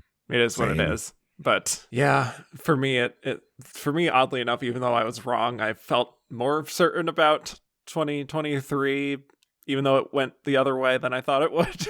So in terms of like having no idea what could happen, it's definitely 2020 for me. Rolando, what other year do you wish it had so many different winners through the season as this one? I mean, go back to favorite lineups and probably do that. The one that I would think that I would love to have had different winners, more spread of the wealth, is 2010. because Yeah. I think like Michelle Williams didn't get her, like, again, one of my favorite performances. Heartbreaking Yeah. loss. Yep. I think like Natalie got everything. I would have liked to see like Annette, because God, that woman just needs to get an Oscar. Also, Nicole Kidman is, I think, really great in Rabbit Hole. When she does challenging things, the Oscars don't tend to award her, or bodies don't tend to award her.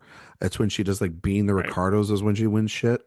And then like Winter's Bone from like Jennifer Lawrence, that's like a great, like, Her best yeah, nomination. exactly. You know what I mean? But like, yeah, I could go back to, I think '06 is another one too, where like spread out that That's well. what I was gonna That's say. awesome Yep. year where like pick anyone in that category, but Helen won everything, which was, those are always like the disappointing thing. You're like, God, I just wish that everybody would get a little something, Yeah. And I would also add in 2017, which was Frances's sweep. Yeah, because like, Saoirse, Sally Hawkins, even Margot Robbie. Meryl. Like, it would have been fun. Meryl for The I Post. love Meryl absolutely. in The Post. Yeah. Liam was Frances part of a package deal with Nomadland winning picture director. I mean, sort of. It sort of actually started off the other way, and then it kind of flipped back to that. So yes and no. Right. There you go. Yeah. And it's just the movie they all watched. That's kind of the end of it. Fritz, here's a fun one. Add a shitting in a bucket moment to a Best Actress winner from the 30s, 40s, 50s, 60s, and 70s. Is it okay if I over-prepared for this? Oh, God. Yeah. I guess so. Yeah. Because I also did the 80s, 90s, 2000s, and 2010s. Oh, good. That's good. Well, would you want to go back and forth with this? this? You want to start with the 30s? Starting with the 30s? You want yes, 30s. Who we got? Claudia Colbert, and It Happened One Night. They're literally staying in a shack. She probably shit in a bucket. Also, Vivian Leigh in Gone with the Wind, when everything, like, come on, she shit in a bucket. There's no way it's the South. Like, yeah. I was going to say Vivian Leigh or Marie Dressler in Men in Bill, who I think that would be great. Yeah, just saying. For the 40s, I have Loretta Young in The Farmer's Daughter, shitting in a bucket on that farm. I have the same thing. That was literally what I picked. Yes. Awesome. Yes. What about the 50s? I have Susan Hayward for I Want to Live. I have Susan Hayward. Oh my God. She's a menace. She's in prison. Shitting in a bucket. She's a menace in that movie. Like, of course she's gonna do it. Yeah. Yeah. Yeah. Wow. Look at us. Okay. What about the 60s? That's a little tough, but what do you Katharine think? Hepburn in The Lion in the Winter. Oh my Can goodness. you imagine her? One, it's real cold, so probably like, want to do a little quick one on the bucket. But then like her plotting and like some people think the best when they're, when they're on the toilet. So I think she'd be plotting and scheming on the bucket. And I feel like she would do that if she were allowed to do that in the 60s. It made my bucket, Oh, brother. I said Elizabeth Taylor in Butterfield 8 because it would fit right in with all the other crazy shit that happens in that movie. That's fair. That's very fair. All right, let's do 70s. I have Ellen Burstyn for Alice Doesn't Live Here Anymore because she's on the road. Good call. And the stall isn't open. They got to get a bucket out. Yeah. I said Glenda Jackson in Women in Love. Of course. Because she's just out in the field. Yeah. Dancing with animals and shitting in there a you bucket. go. I have that's the end of the road for me, but what do you got for the rest? See you down the road, Kevin. Yep. The 80s, I have Sally Field for Places in the Heart. She Oh yeah. she's shitting in a bucket. I have Holly Hunter in the 90s for The Piano. And then also, if Frances is barfing on the side of the road, she's probably taking a shit on the side of the road in Fargo. This was just my, I want to see it. So there's a lot of scenes in the English countryside for the Queen. And I think Helen Mirren would totally shit in a bucket if she got trapped out there. Because they lose her and they have to go find her. So Queen Elizabeth in a bucket. Shit in a there bucket. You go. In theaters now. 2010... Brie Larson in Room, she would totally do it. But then the real answer is Julianne Moore in Still Alice. She would forget where the bathroom is, and she would totally take a shit in a bucket. It's oh no. She couldn't remember where her keys were. She's not going to remember where the bathroom is. All right. Poor Alice. I mean, yeah. Yes. That's yeah. Yes. There were a lot of actual Beautiful. like Olivia Colman was one Yep. I thought about as well. Why not Frances in Three I Billboards? was going to say Frances in Three Billboards. Meryl and the Iron Lady, just because people they just want to see it, you know. Margaret And Thatcher. then obviously Emma Stone in Poor Things would probably be the answer outside of Frances for the second. But I think Michelle Yeoh, because you have to do like weird shit in that movie in order to like get your powers, like with dildos and stuff. So like she'd have to like shit in a bucket for like her powers to get to the next dimension or whatever that the dumb rules of that movie are, So yeah, that would fit right in I there. think so. So I like that. Yeah. Well, another one from Fritz. Rank Frances's wins, and can you explain what it is about Frances that made Oscar voters give her 3 Oscars while other performers cannot even get 1? Parentheses, Glenn. I would rank Fargo, Nomadland, 3 Billboards.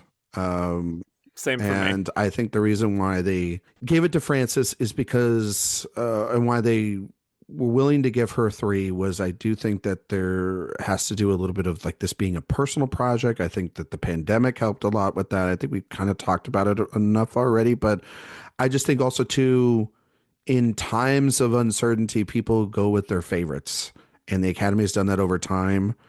There was like, I mean, the gap from Fargo to 3 Billboards makes total sense why she wins the second one. I know everybody has the problems with, her winning for Nomadland, but it's also like, it was also the best picture winner. Like, this isn't, the math is not too hard on this one, guys. Mm-hmm.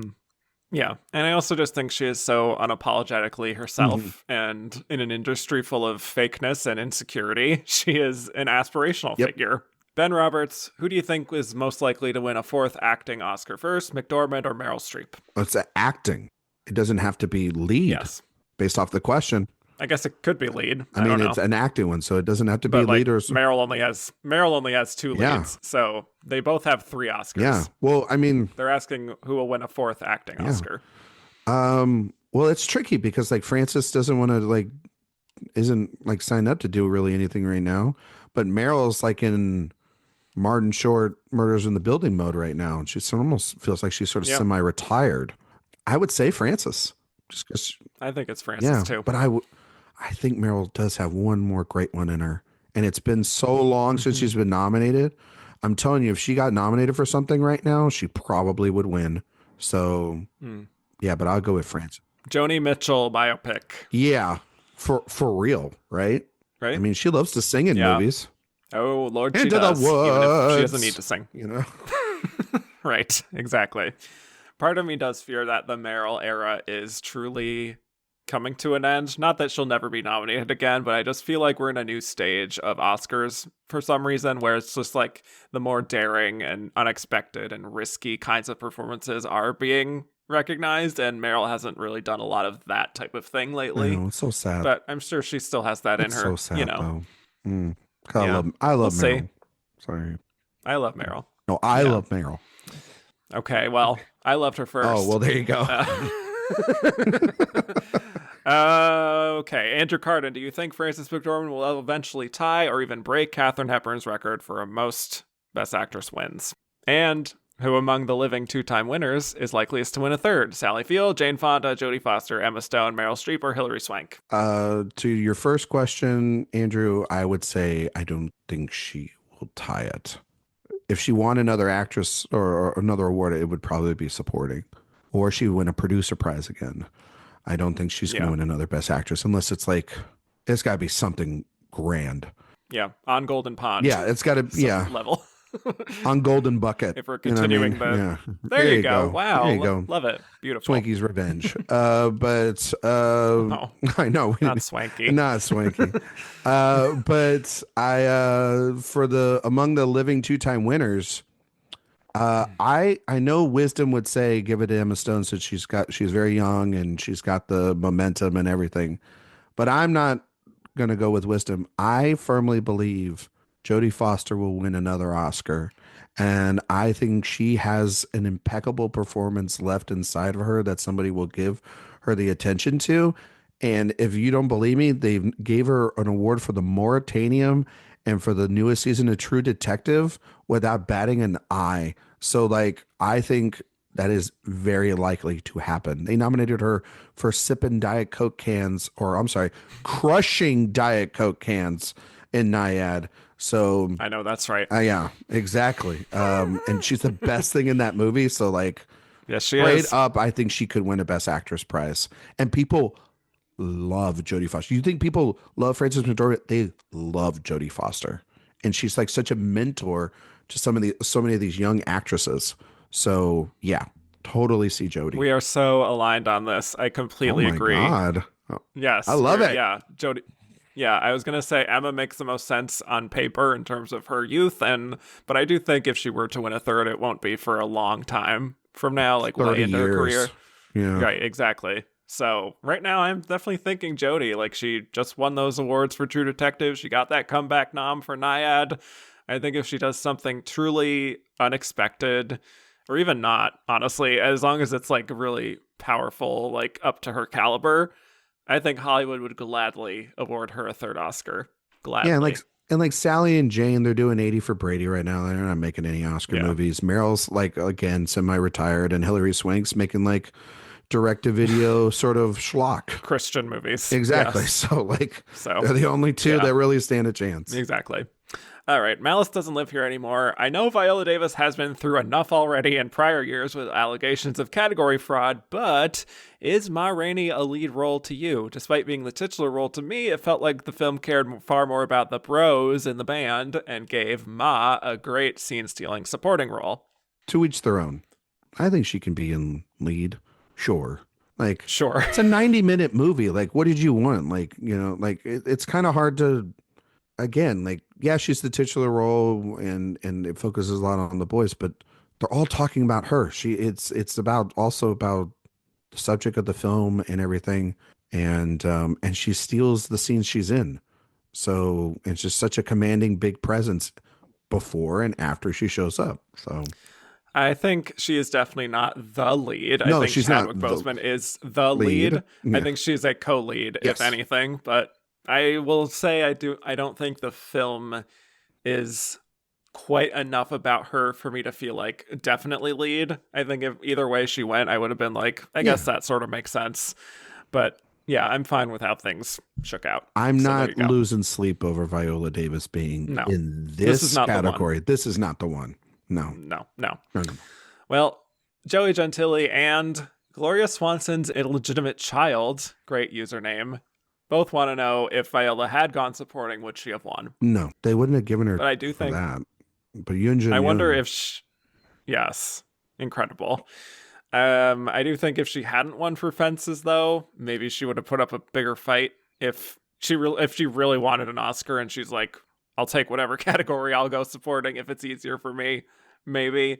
I sort of think the new goal for her, though, would be to win in lead. And that's why she'll probably always go lead from now on, even if there are other borderline cases for her. So I think she wants to win a lead Oscar more than she wants the EGOT.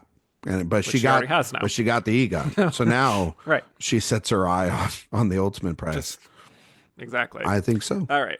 Joshua McNeil, after the Black Lives Matter movement that year, why didn't Viola Davis win? Because this could have been the second time a black woman won Best Actress. While McDormand gave a great performance, I feel like it was a missed opportunity for the black community somehow. I mean, that could be also the same question you could ask about Andra Day, couldn't you? Like, Yep. Because honestly, the movie wasn't strong enough. It not making it into Best Picture. You know, as much as like, yes, what happened with the Black Lives Matter movement, that I think that helped a movie like Judas and the Black Messiah more than it helped a movie like Ma Rainey's Black Bottom. Agreed. And that movie breaking through and that incredible performance from Daniel Kaluuya. And we still don't know who the lead of that movie is, by the way. But that movie breaking through, I think that was the call and response to the Black Lives Matter movement, along with it being a good movie. But I don't necessarily think that played a factor into the Viola. I think that because while there is, obviously a conversation about race in that film, it's not as it's not the main subject matter of the movie. The struggle is between the characters. and not necessarily the outside world. But I mean, it's an ongoing struggle though in this category, not just within a year where something like Black Lives Matter happens. It's an ongoing struggle in this category, period, for Black women to get awarded and treated as equal as their white counterparts. And then when you have people throwing out, is she even a lead? The previous win, like it, you know, they'll make sadly, this is the sad truth. They'll make excuses for others that they won't for others, and that definitely correlates with race. There's no doubt about that. Yeah, I think that's right. And I guess, I mean, it sounds very cynical, but it's possible that Andra being there too might have split some of that support if there was any kind of campaign there. Don't do the vote splitting. No, that's not a real thing. No. But in terms of, no, but I mean, like, if anyone I guess is what like you're wanting saying, to like make that kind of statement. Yes, I do agree. Yeah. Maybe. Yeah. But yeah. Okay. But it's also, the fact that she's not in the movie enough, maybe that could have been a factor. I don't know. The movie just also wasn't, I mean, the focus also for Ma Rainey's Black Bottom wasn't her. It was Chadwick. That was the other thing too. I think people lose sight of that a little bit as well. But I mean, sadly, she just wasn't the focus. Cheyenne Thomas, do you think we will ever get another non-white winner in this category? Usually the kicked on makeup performances are like catnip to voters, but it seems like they'd rather award a previous winner their third. Well, I mean, they do it in 3 years or 2 years with Michelle Yeoh. Right, for Michelle. Yep. I think that's, I know you're not doing that year yet, so I can say this, and I know you have to keep your thoughts to that show, but I do think a lot of the sentiments of people in the Black community, in the Asian community, and the Latino community built up to a point for Michelle Yeoh where that was a big driving factor as to why she beat a performance I thought was an all-timer in Cate Blanchett, a movie that also they split the hairs, but I think also it just came down to, with that film, just like it did with this, they're in the Best Picture winner. And if you're in the Best Picture winner, like kind of don't see a world where that's not walking away nowadays. I mean, look at actor last year, Cillian Murphy. There were people like, is it going to go to a Paul Giamatti? Is it going to go to Bradley Cooper? No, it just went to the guy that's in the Best Picture movie, And but I do think, given the role, I do think that we will have diverse winners in these categories, and I do think more than likely, I'm hopeful that there will be more non-white winners in this category in the decades to come, especially as we expand and the Academy continues to grow. I don't think it, I don't think it will. Cautiously optimistic. Yeah, I'm cautiously optimistic. Yeah. Let's do Monald Stroh. What was worse, the La La Land Moonlight mix-up or switching the order and Davis and Boseman losing?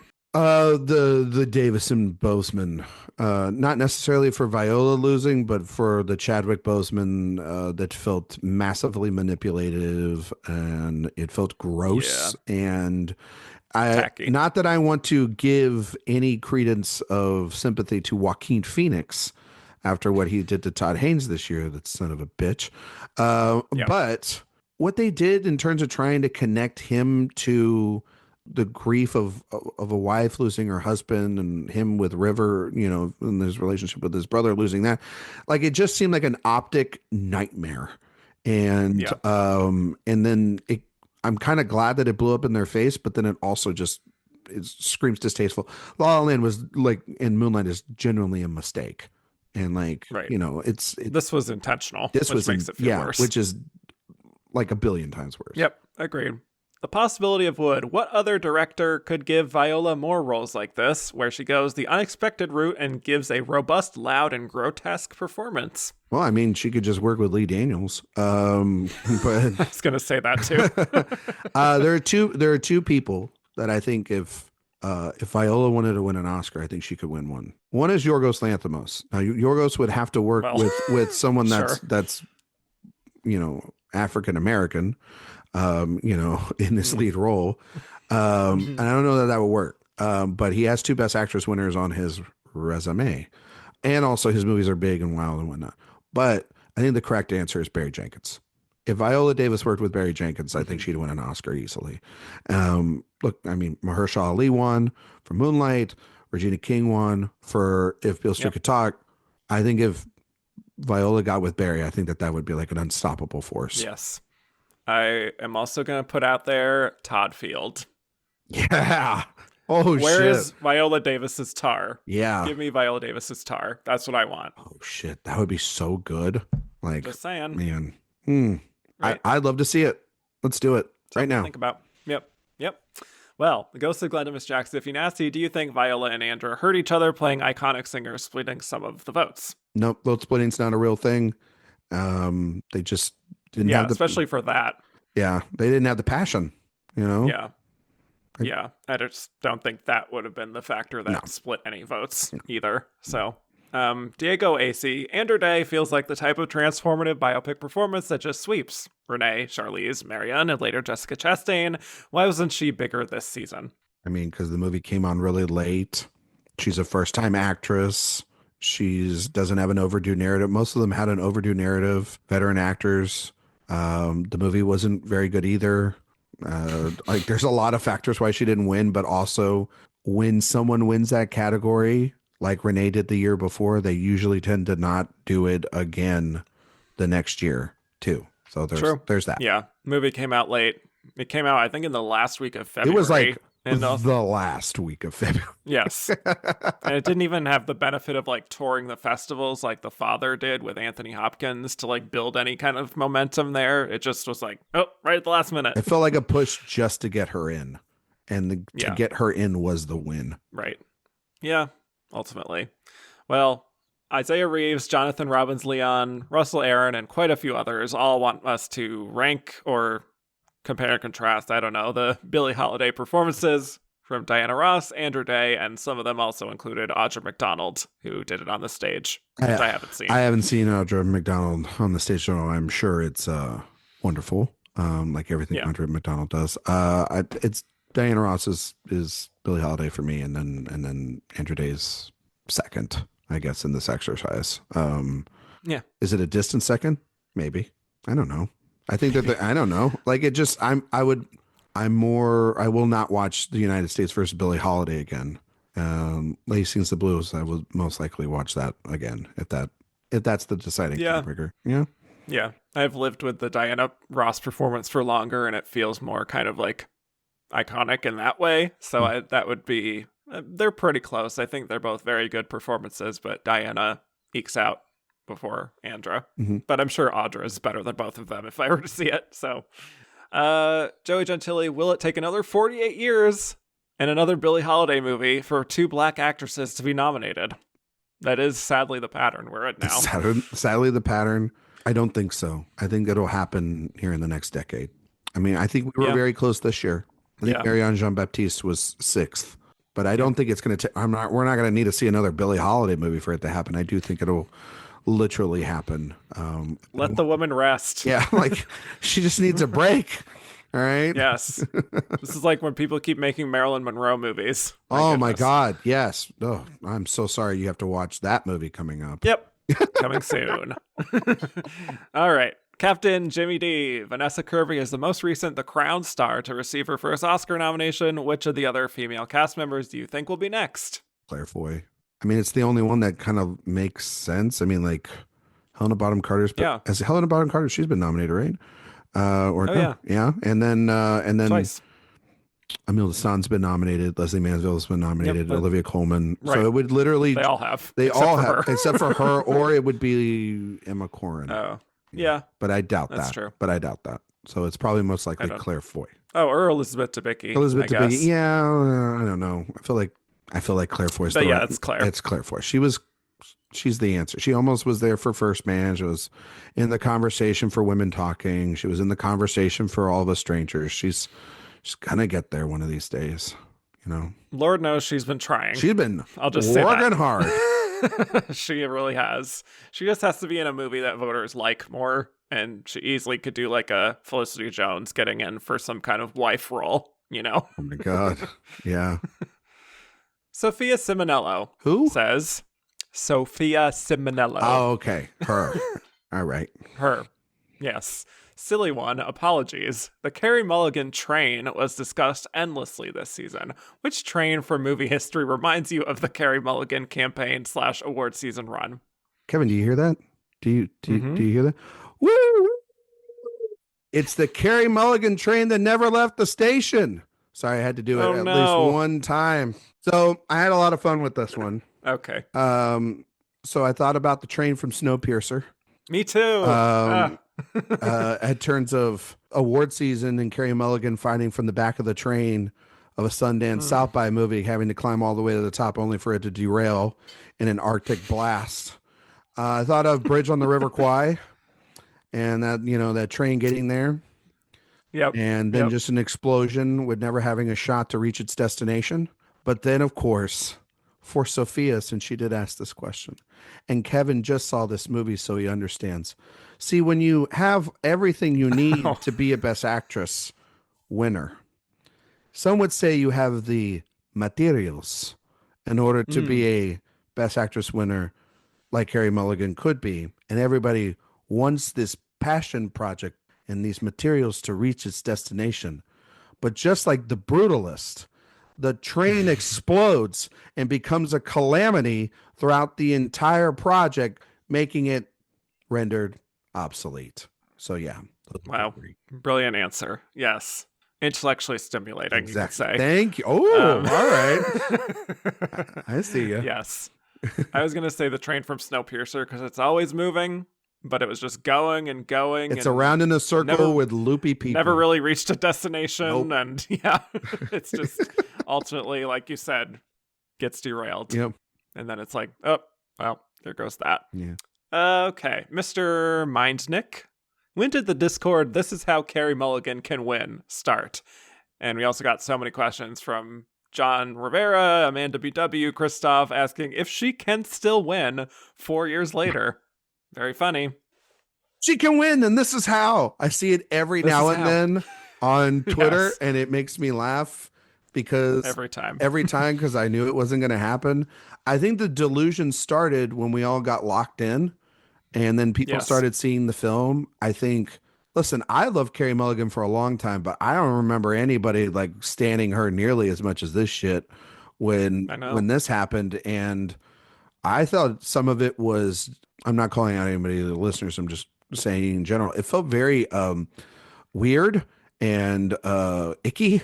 The sort of fan base that built upon it, and the delusion of grandeurs that sort of are built within Twitter really bubbled up to a certain level of delusion this season with that nomination. It was never going to happen, but I think it started right around when, a little bit before it premiered, because certain people that run websites out there started saying baseless things that weren't true about it getting in, and saying the film could be this big player, and wanted it to happen, and hope predicted it rather than actually thinking logically about it and thinking how a broader academy would go for a movie like this.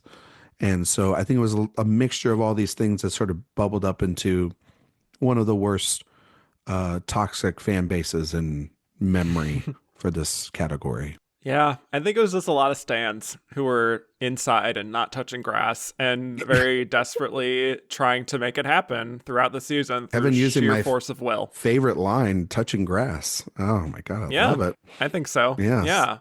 But my favorite part of that whole thing was when people were insisting that she would have won BAFTA if she was nominated. Well, they were kind of delusionally saying she had a phantom BAFTA win. Well, they had a bunch of delusional pundits picking them and helping them along to feed the JFK brainworm that was inside of them at the time. And RFK, but yes, RFK. I'm sorry, same thing. He's probably they're releasing the files. We'll find it out.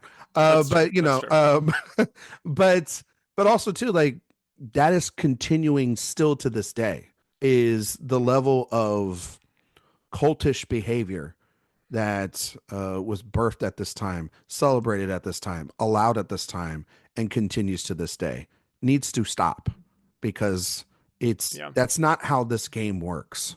And it should, and when you see it, call it out. Yeah. The intersection of stan culture and awards is not good. No. Not a good place to be. Yeah. Jeffrey Kerr had the Golden Globes declared Promising Young Woman as a comedy musical instead of a drama, and Carey Mulligan won Best Actress there. How could that have impacted the race? I mean, it wasn't going to happen, but let's play Jeffrey's, and I like Jeffrey. Let's play the scenario out. If she wins the Globe, she wins Critics' Choice. Yep. Solid combo, but she's not in the Best Picture winner. She missed BAFTA. Right. That doesn't it doesn't erase. But she would have won if she were nominated. But she would have won if she were nominated. Like in the old system, this is not fair. Why did they change the rule for Carey Mulligan and nobody else? Yeah. No, I don't. I think the only thing that would have helped her is she would have made a speech. Yeah, that's true. But she didn't. And so, yeah.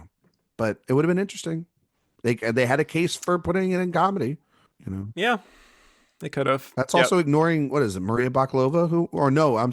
Rosamund Pike? Rosamund Pike for I Care a Lot. I mean, there was a whole narrative about, like, was this a make a win for Gone Girl? So, like, what if she would have, here's another question. What if she would have gone into comedy or musical and lost to Rosamund Pike still? Would we have had to hear any more shit the rest of that season about that? Probably not. Yeah, probably so. Yeah. They were relentless. Yeah, they were terrible. I don't think that would stop them. But yeah, I think we've seen that combination of like Angela Bassett for Black Panther, obviously Glenn for The Wife. I think Sylvester Stallone for Creed even won Globe and Critics' Choice, and then it just kind of ended. Yeah. And that maybe could have happened for Carey too. Yeah. So that's what I would say. Well, let's just do this. Ed Overhills, after being nominated 3 times, what does Carey Mulligan have to do to finally win an Oscar? Not be in the year of stacked competitors. And I think she was close here. Yeah. I think the Maestro year, she probably finished like 4th in the lineup, and she gives an incredible performance, but it doesn't help that Bradley was deranged, and, you know, and people don't like Bradley, and I love her in that movie. But like, I think she'll be fine. She's going to win one of these days. You know? I would say do something like Poor Things. Just unexpected, unapologetic. Do something like this again, but with a stronger script. Yeah. You know? Exactly. So if she goes in a little more in this direction, I think maybe she could do it. Yeah. Or do a button up. Like, you know, again, go back to the old corset days of Far From the Madding Crowd. But it be a little like Yorgos, a little twisted, you know what I mean? Something like naughty. That. Yeah, like if Carey Mulligan was in the Rachel Weisz character from The Favorite, she might have won that. Or if she was Emma Stone in Poor Things. Yeah, that could have happened. Yep. Chauncey Tellez and Mick Pellips both want us to talk about whether some of these performances would have been nominated in a non-COVID year. Ooh. And Amanda BW asks which of these benefited the most from the pandemic and there being fewer movies. Oh, wow. Well, I think Frances and Viola would have gotten in. That's pretty easy. I don't know if Vanessa Kirby, I think, would not. No, I don't know if Andra would either. Because it's like, that feels like, you know what Billie Holiday feels like? You release it in August, and then and everybody is like talking about it, and then they like forget about it. Or then they don't want to talk about it because it's bad. I mean, you know, Carey would have been like a critic's pick that doesn't translate outside of Critics' Choice or Globe. Like if, you know what I mean? Like that feels about right. Mm-hmm. Or maybe she squeaks in on the long list at BAFTA, gives people hope, and then doesn't get in. You know what I mean? But but that didn't happen. So, you know, I'm just talking about it in a normal year. I think Promising Young Woman, though, as a whole, benefited weirdly because it was originally going to be a spring release, from what I remember. Yeah. And then it was delayed to December, and that kind of helped legitimize it, I think, in a way, as an awards contender. I was supposed to see it at South by. There you South go. By, the studio got me a ticket and everything, and I was going to see it. And then the day before I left South by, they canceled the festival, and that's when everything started shutting down. There you go. Yeah. Wow. I remember that. It was sad. Chelsea, obligatory Survivor questions. Who's the comp beast? Who finds all the idols? Who flips and backstabs the most? Who has the best social game? Who wins? Okay. This is for me. This is for you. You're not a Survivor person. I would say who wins is probably the one that doesn't have the best social game would probably not be Fern. You just process of elimination there. And then but I do think she wins because she's okay on the force. But that's all I got. That's all I know. Yes. That's all I know. I think maybe Martha from Pieces of a Woman is a comp beast because I don't see a lot of physical threats here to really compete with that kind of thing. Or maybe Cassie. Cassie, I think, definitely is crafty, so she's finding the idols out in the jungle.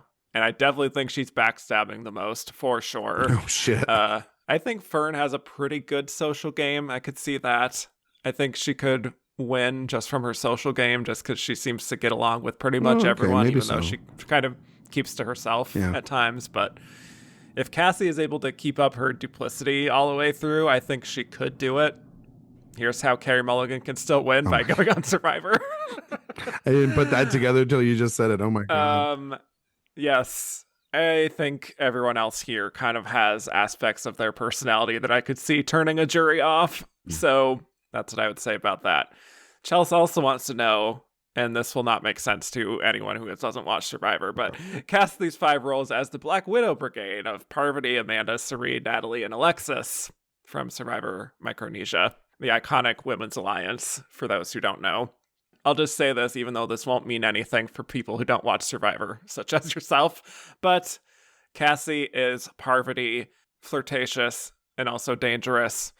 Martha is Amanda, a great sidekick. She doesn't have a great final speech, she does have a good final speech, which is something that Amanda sort of lacks, but I also think she just doesn't have the juice to win, so she's a runner-up. Fern is Suri, likable, crafty, older than the others, matriarch type. Rainey is Natalie, having fun, being duplicitous, blunt in a sometimes intimidating way. Also flirts with Cassie in her final jury speech question. I could definitely see that from Rainey. And Billie Holiday is Alexis, who's kind of part of the group, but I can see her very easily just being blindsided and being like, what the hell happened? So there you go. There you go. That's your Survivor Corner for the week. Cool. Anyway. I have nothing to comment. I don't watch it. I'm sorry, Chels. It's one of my glaring weaknesses. I'm sorry, folks. I'm sorry. Nobody's perfect. Joey Gentili said, recast these 2020's Oscar talents and Karen Black in these nominated roles: Ingenue Ellis, Ariana DeBose, Angela Bassett, Jessie Buckley. I want to not answer this just to piss him off.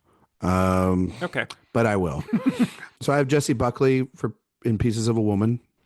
And I have Angela Bassett in Ma Rainey's Black Bottom. I could easily see that. Ariana DeBose's Billie Holiday makes total sense.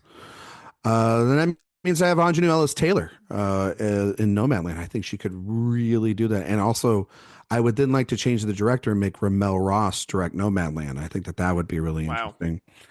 And then I would put Karen Black in Promising Young Woman, because just like Cassie at the end of that movie, this bit needs to die. Oh, no. That's good. That's good. Believe it or not, I have the exact same combination because I feel like it's the only one that makes sense. Yeah, because then, there's no other configuration. I'm not getting canceled because Joey asked a dumbass question. So I'm not going to, but I do think you don't want to cast Jessie Buckley as Billie Holiday? You don't think so? Yeah, I'm going to pass on that. All right. Yeah. Fair enough. You can, though. I heard you were going to, and then I changed Kevin's mind. Your impact. I guess that's my social game. But I do think that, man, that Ingenue Ellis Taylor Nomadland movie, that would have been amazing. Yeah. I want to see that. I want to see it, actually. Yep, exactly. Yes. Somebody give that for her. Yep. Adam, create a lineup of presenters 2008-2009 style. You're fired up to talk about this one. This is my favorite question every week. This is my favorite now because they're going to do it again this year for the Oscars, and I always love to, I think they're great, and I think people, it's when they get to have fun, and this is really when it gets to be a celebration. All right.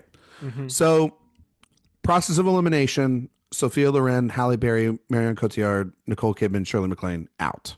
right? Okay. Not Because they already did it. They already did it. Michelle Yeoh, Sally Field, Jessica Lange, Jennifer Lawrence, Charlize Theron. They're about to do it in 3 years' time. So I eliminated all those. Okay. I eliminated all international British winners because of the COVID. So for Andra Day, I have Renee Zellweger.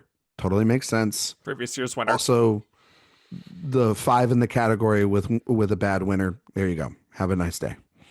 For Carey Mulligan, I felt that she would want, for that performance, for that movie, someone that is a champion of women's rights, someone that does not refuse to speak her mind, is a controversial winner at the time, is an icon in the industry, and would have championed the hell out of that movie probably. And it is Jane Fonda. And for Vanessa Kirby, in a regular year, it would have been Helen Mirren. Very easily could have seen that happen. But since I eliminated all of the international contenders and British contenders, I went with Jodie Foster because I think that, one, the height disparity would have been hilarious. But also too, like, the trauma of the accused, the journey that Clarice has to take of going through her stuff, like very personal, raw performances feel very close to Jodie that would be for Vanessa Kirby. Viola Davis was the easiest one. It's Meryl Streep. Viola gave Meryl the Cecil B. DeMille Award. Meryl just did it off telecast, which was bullshit. For Viola, like, totally, that would be it. Like, right there. Absolutely lock. With Frances, I did think about Jane, and then I thought about breaking the rule and doing Charlize. So I went, nah. I thought about Kate, but I don't know if Kate also international, and I don't know if she would be in Los Angeles, probably, but like, no.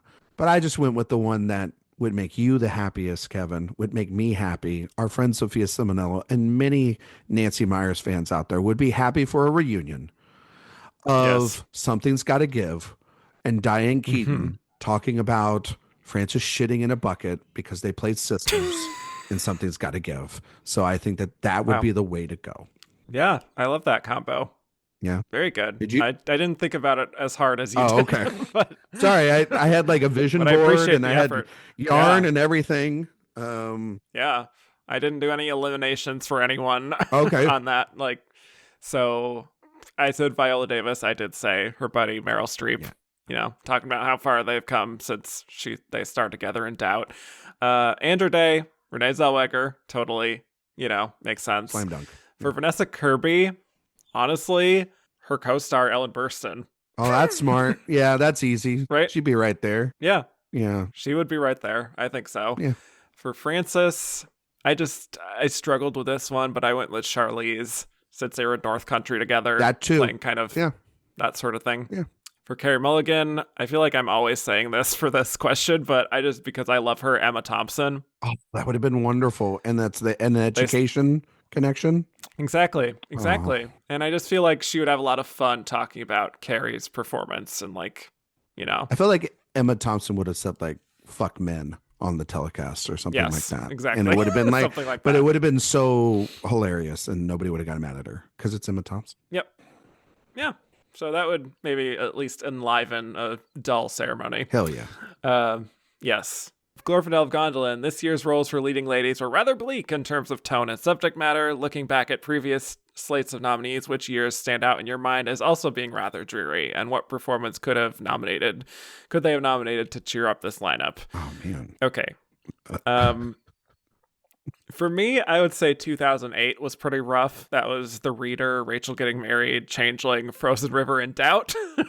That's quite a combination. 100% what I was thinking. Just like, my God, find some happiness in this lineup. My God. Yeah. I would also say 1984 was very difficult to get through. The Save the Farm year. Yeah. Plus A Passage to India and The Bostonians. Like, my goodness.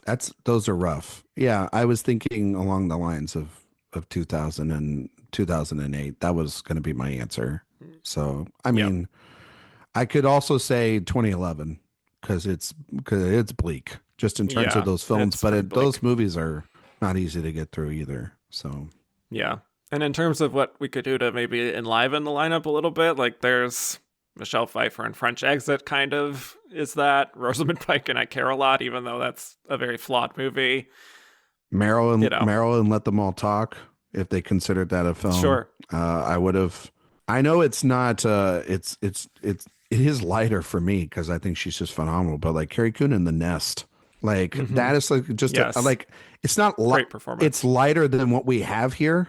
You know what I mean? But it's all because she's just serving the entire time. You know what I mean? Yes. But and I just want her in.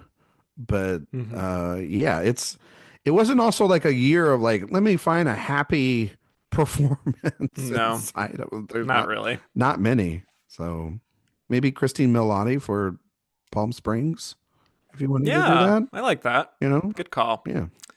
I'm gonna combine the rest of these snub questions. Okay. Just because we're running so long. That's okay. People talked about Zendaya and Malcolm and Marie, Nicole Bahari and Miss Juneteenth, Sydney Flanagan and Never Rarely Sometimes Always, Michelle Pfeiffer in French Exit, Elizabeth Moss in The Invisible Man. That's from Justin Edwards, La Pfeiffer, Rob Montoya, Existential Rock. They all just or Celluloid Siren too.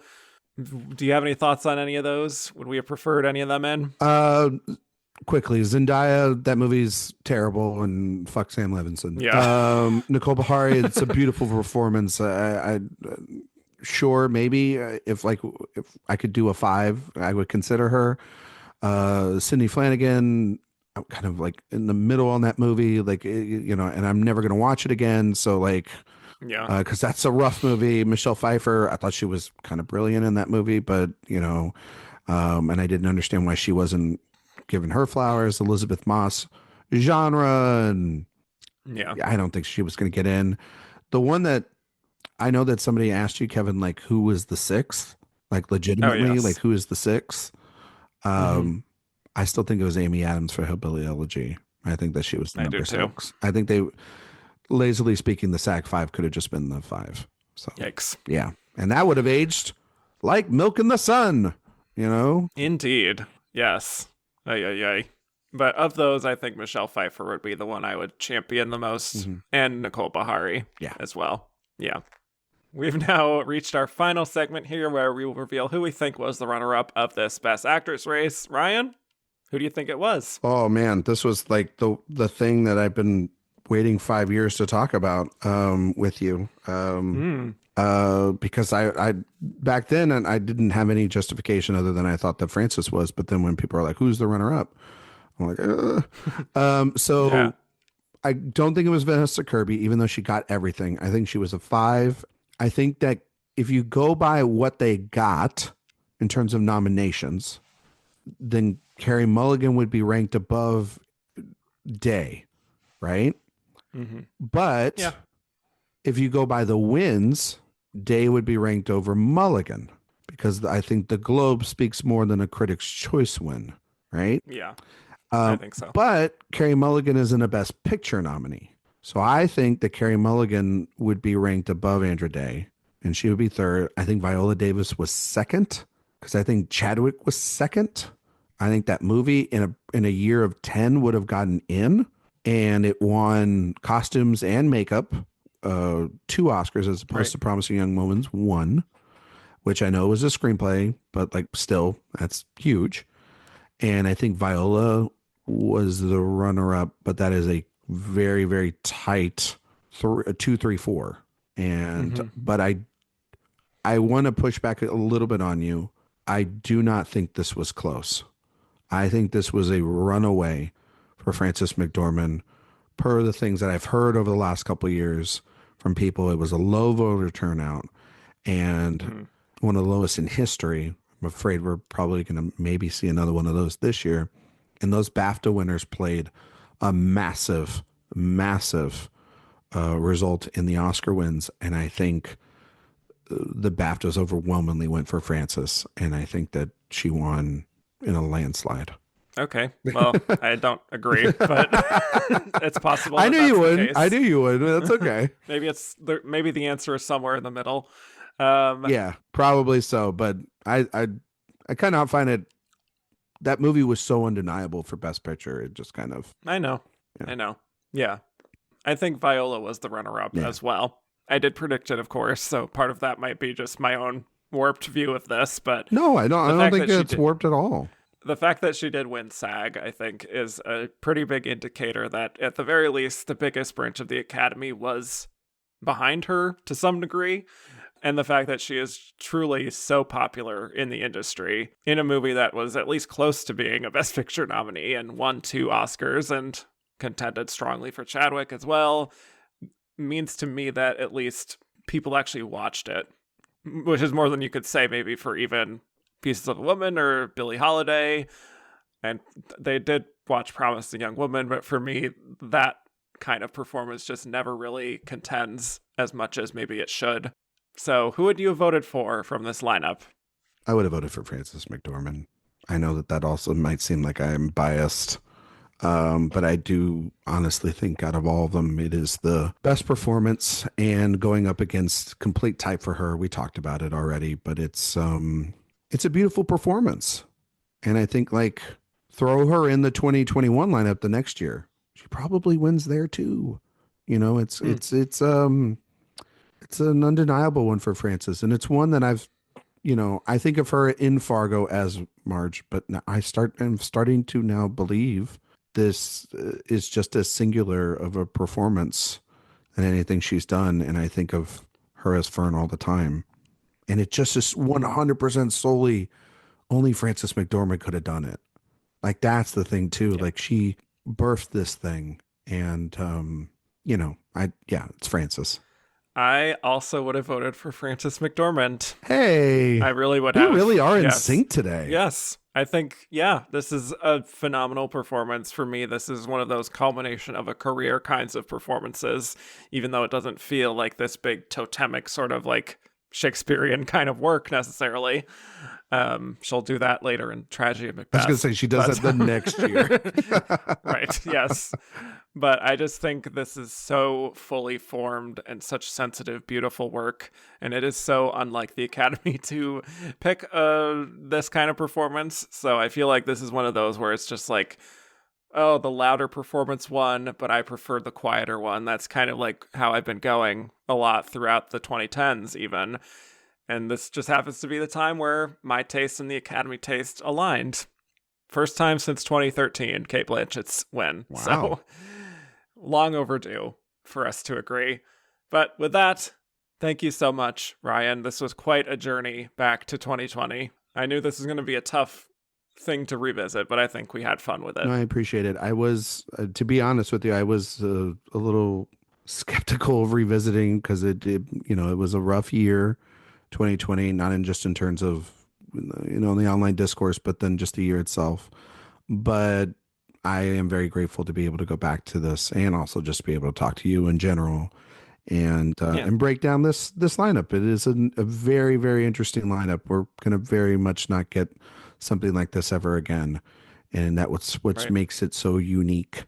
And so, so thank you, Kevin, for once again having me on. I'm very privileged to be here. And I'm even more privileged not to just be a guest here, but to call you a friend as well. Yes, I really do appreciate your friendship and your great takes, and you're so well researched. So thank you so much for your efforts as well, because I know this is not the easiest podcast to prepare for. No, this is this is fun. Like when you had Jay Ledbetter, my co-host over at AwardsWatch, on, he was just like, I love doing that because you get to kind of explore and go back, and there have been episodes that I get to explore, and then I go down rabbit holes and into years and careers and why didn't that happen and this happened. That's what makes this the best podcast ever.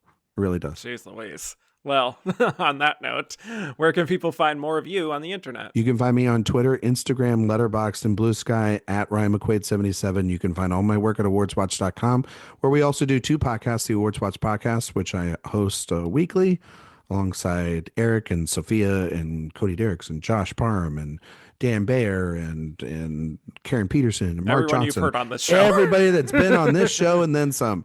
And Yes. I also do Director Watch with my longtime collaborator, Jay Ledbetter. And you've probably heard Kevin over there on the Carol episode, as well as the It's Complicated episode that just came out earlier a couple of weeks ago. And we plan to have Kevin on back again sometime later this year. Always a blast having you on. And again, thank you so much, Kevin, for having me on this one. Thank you. All right. Well, thank you all so much for listening. You can find me on all platforms at Kevin_Jacobson, some at just Kevin Jacobson. And the podcast is at Oscar Runner Up on Twitter, Instagram, and Blue Sky at And the Runner Up Is. Rate, review, and subscribe if you haven't already. And if you like what you heard, go to patreon.com/andtherunnerup is, where you can hear a whole bunch of bonus episodes.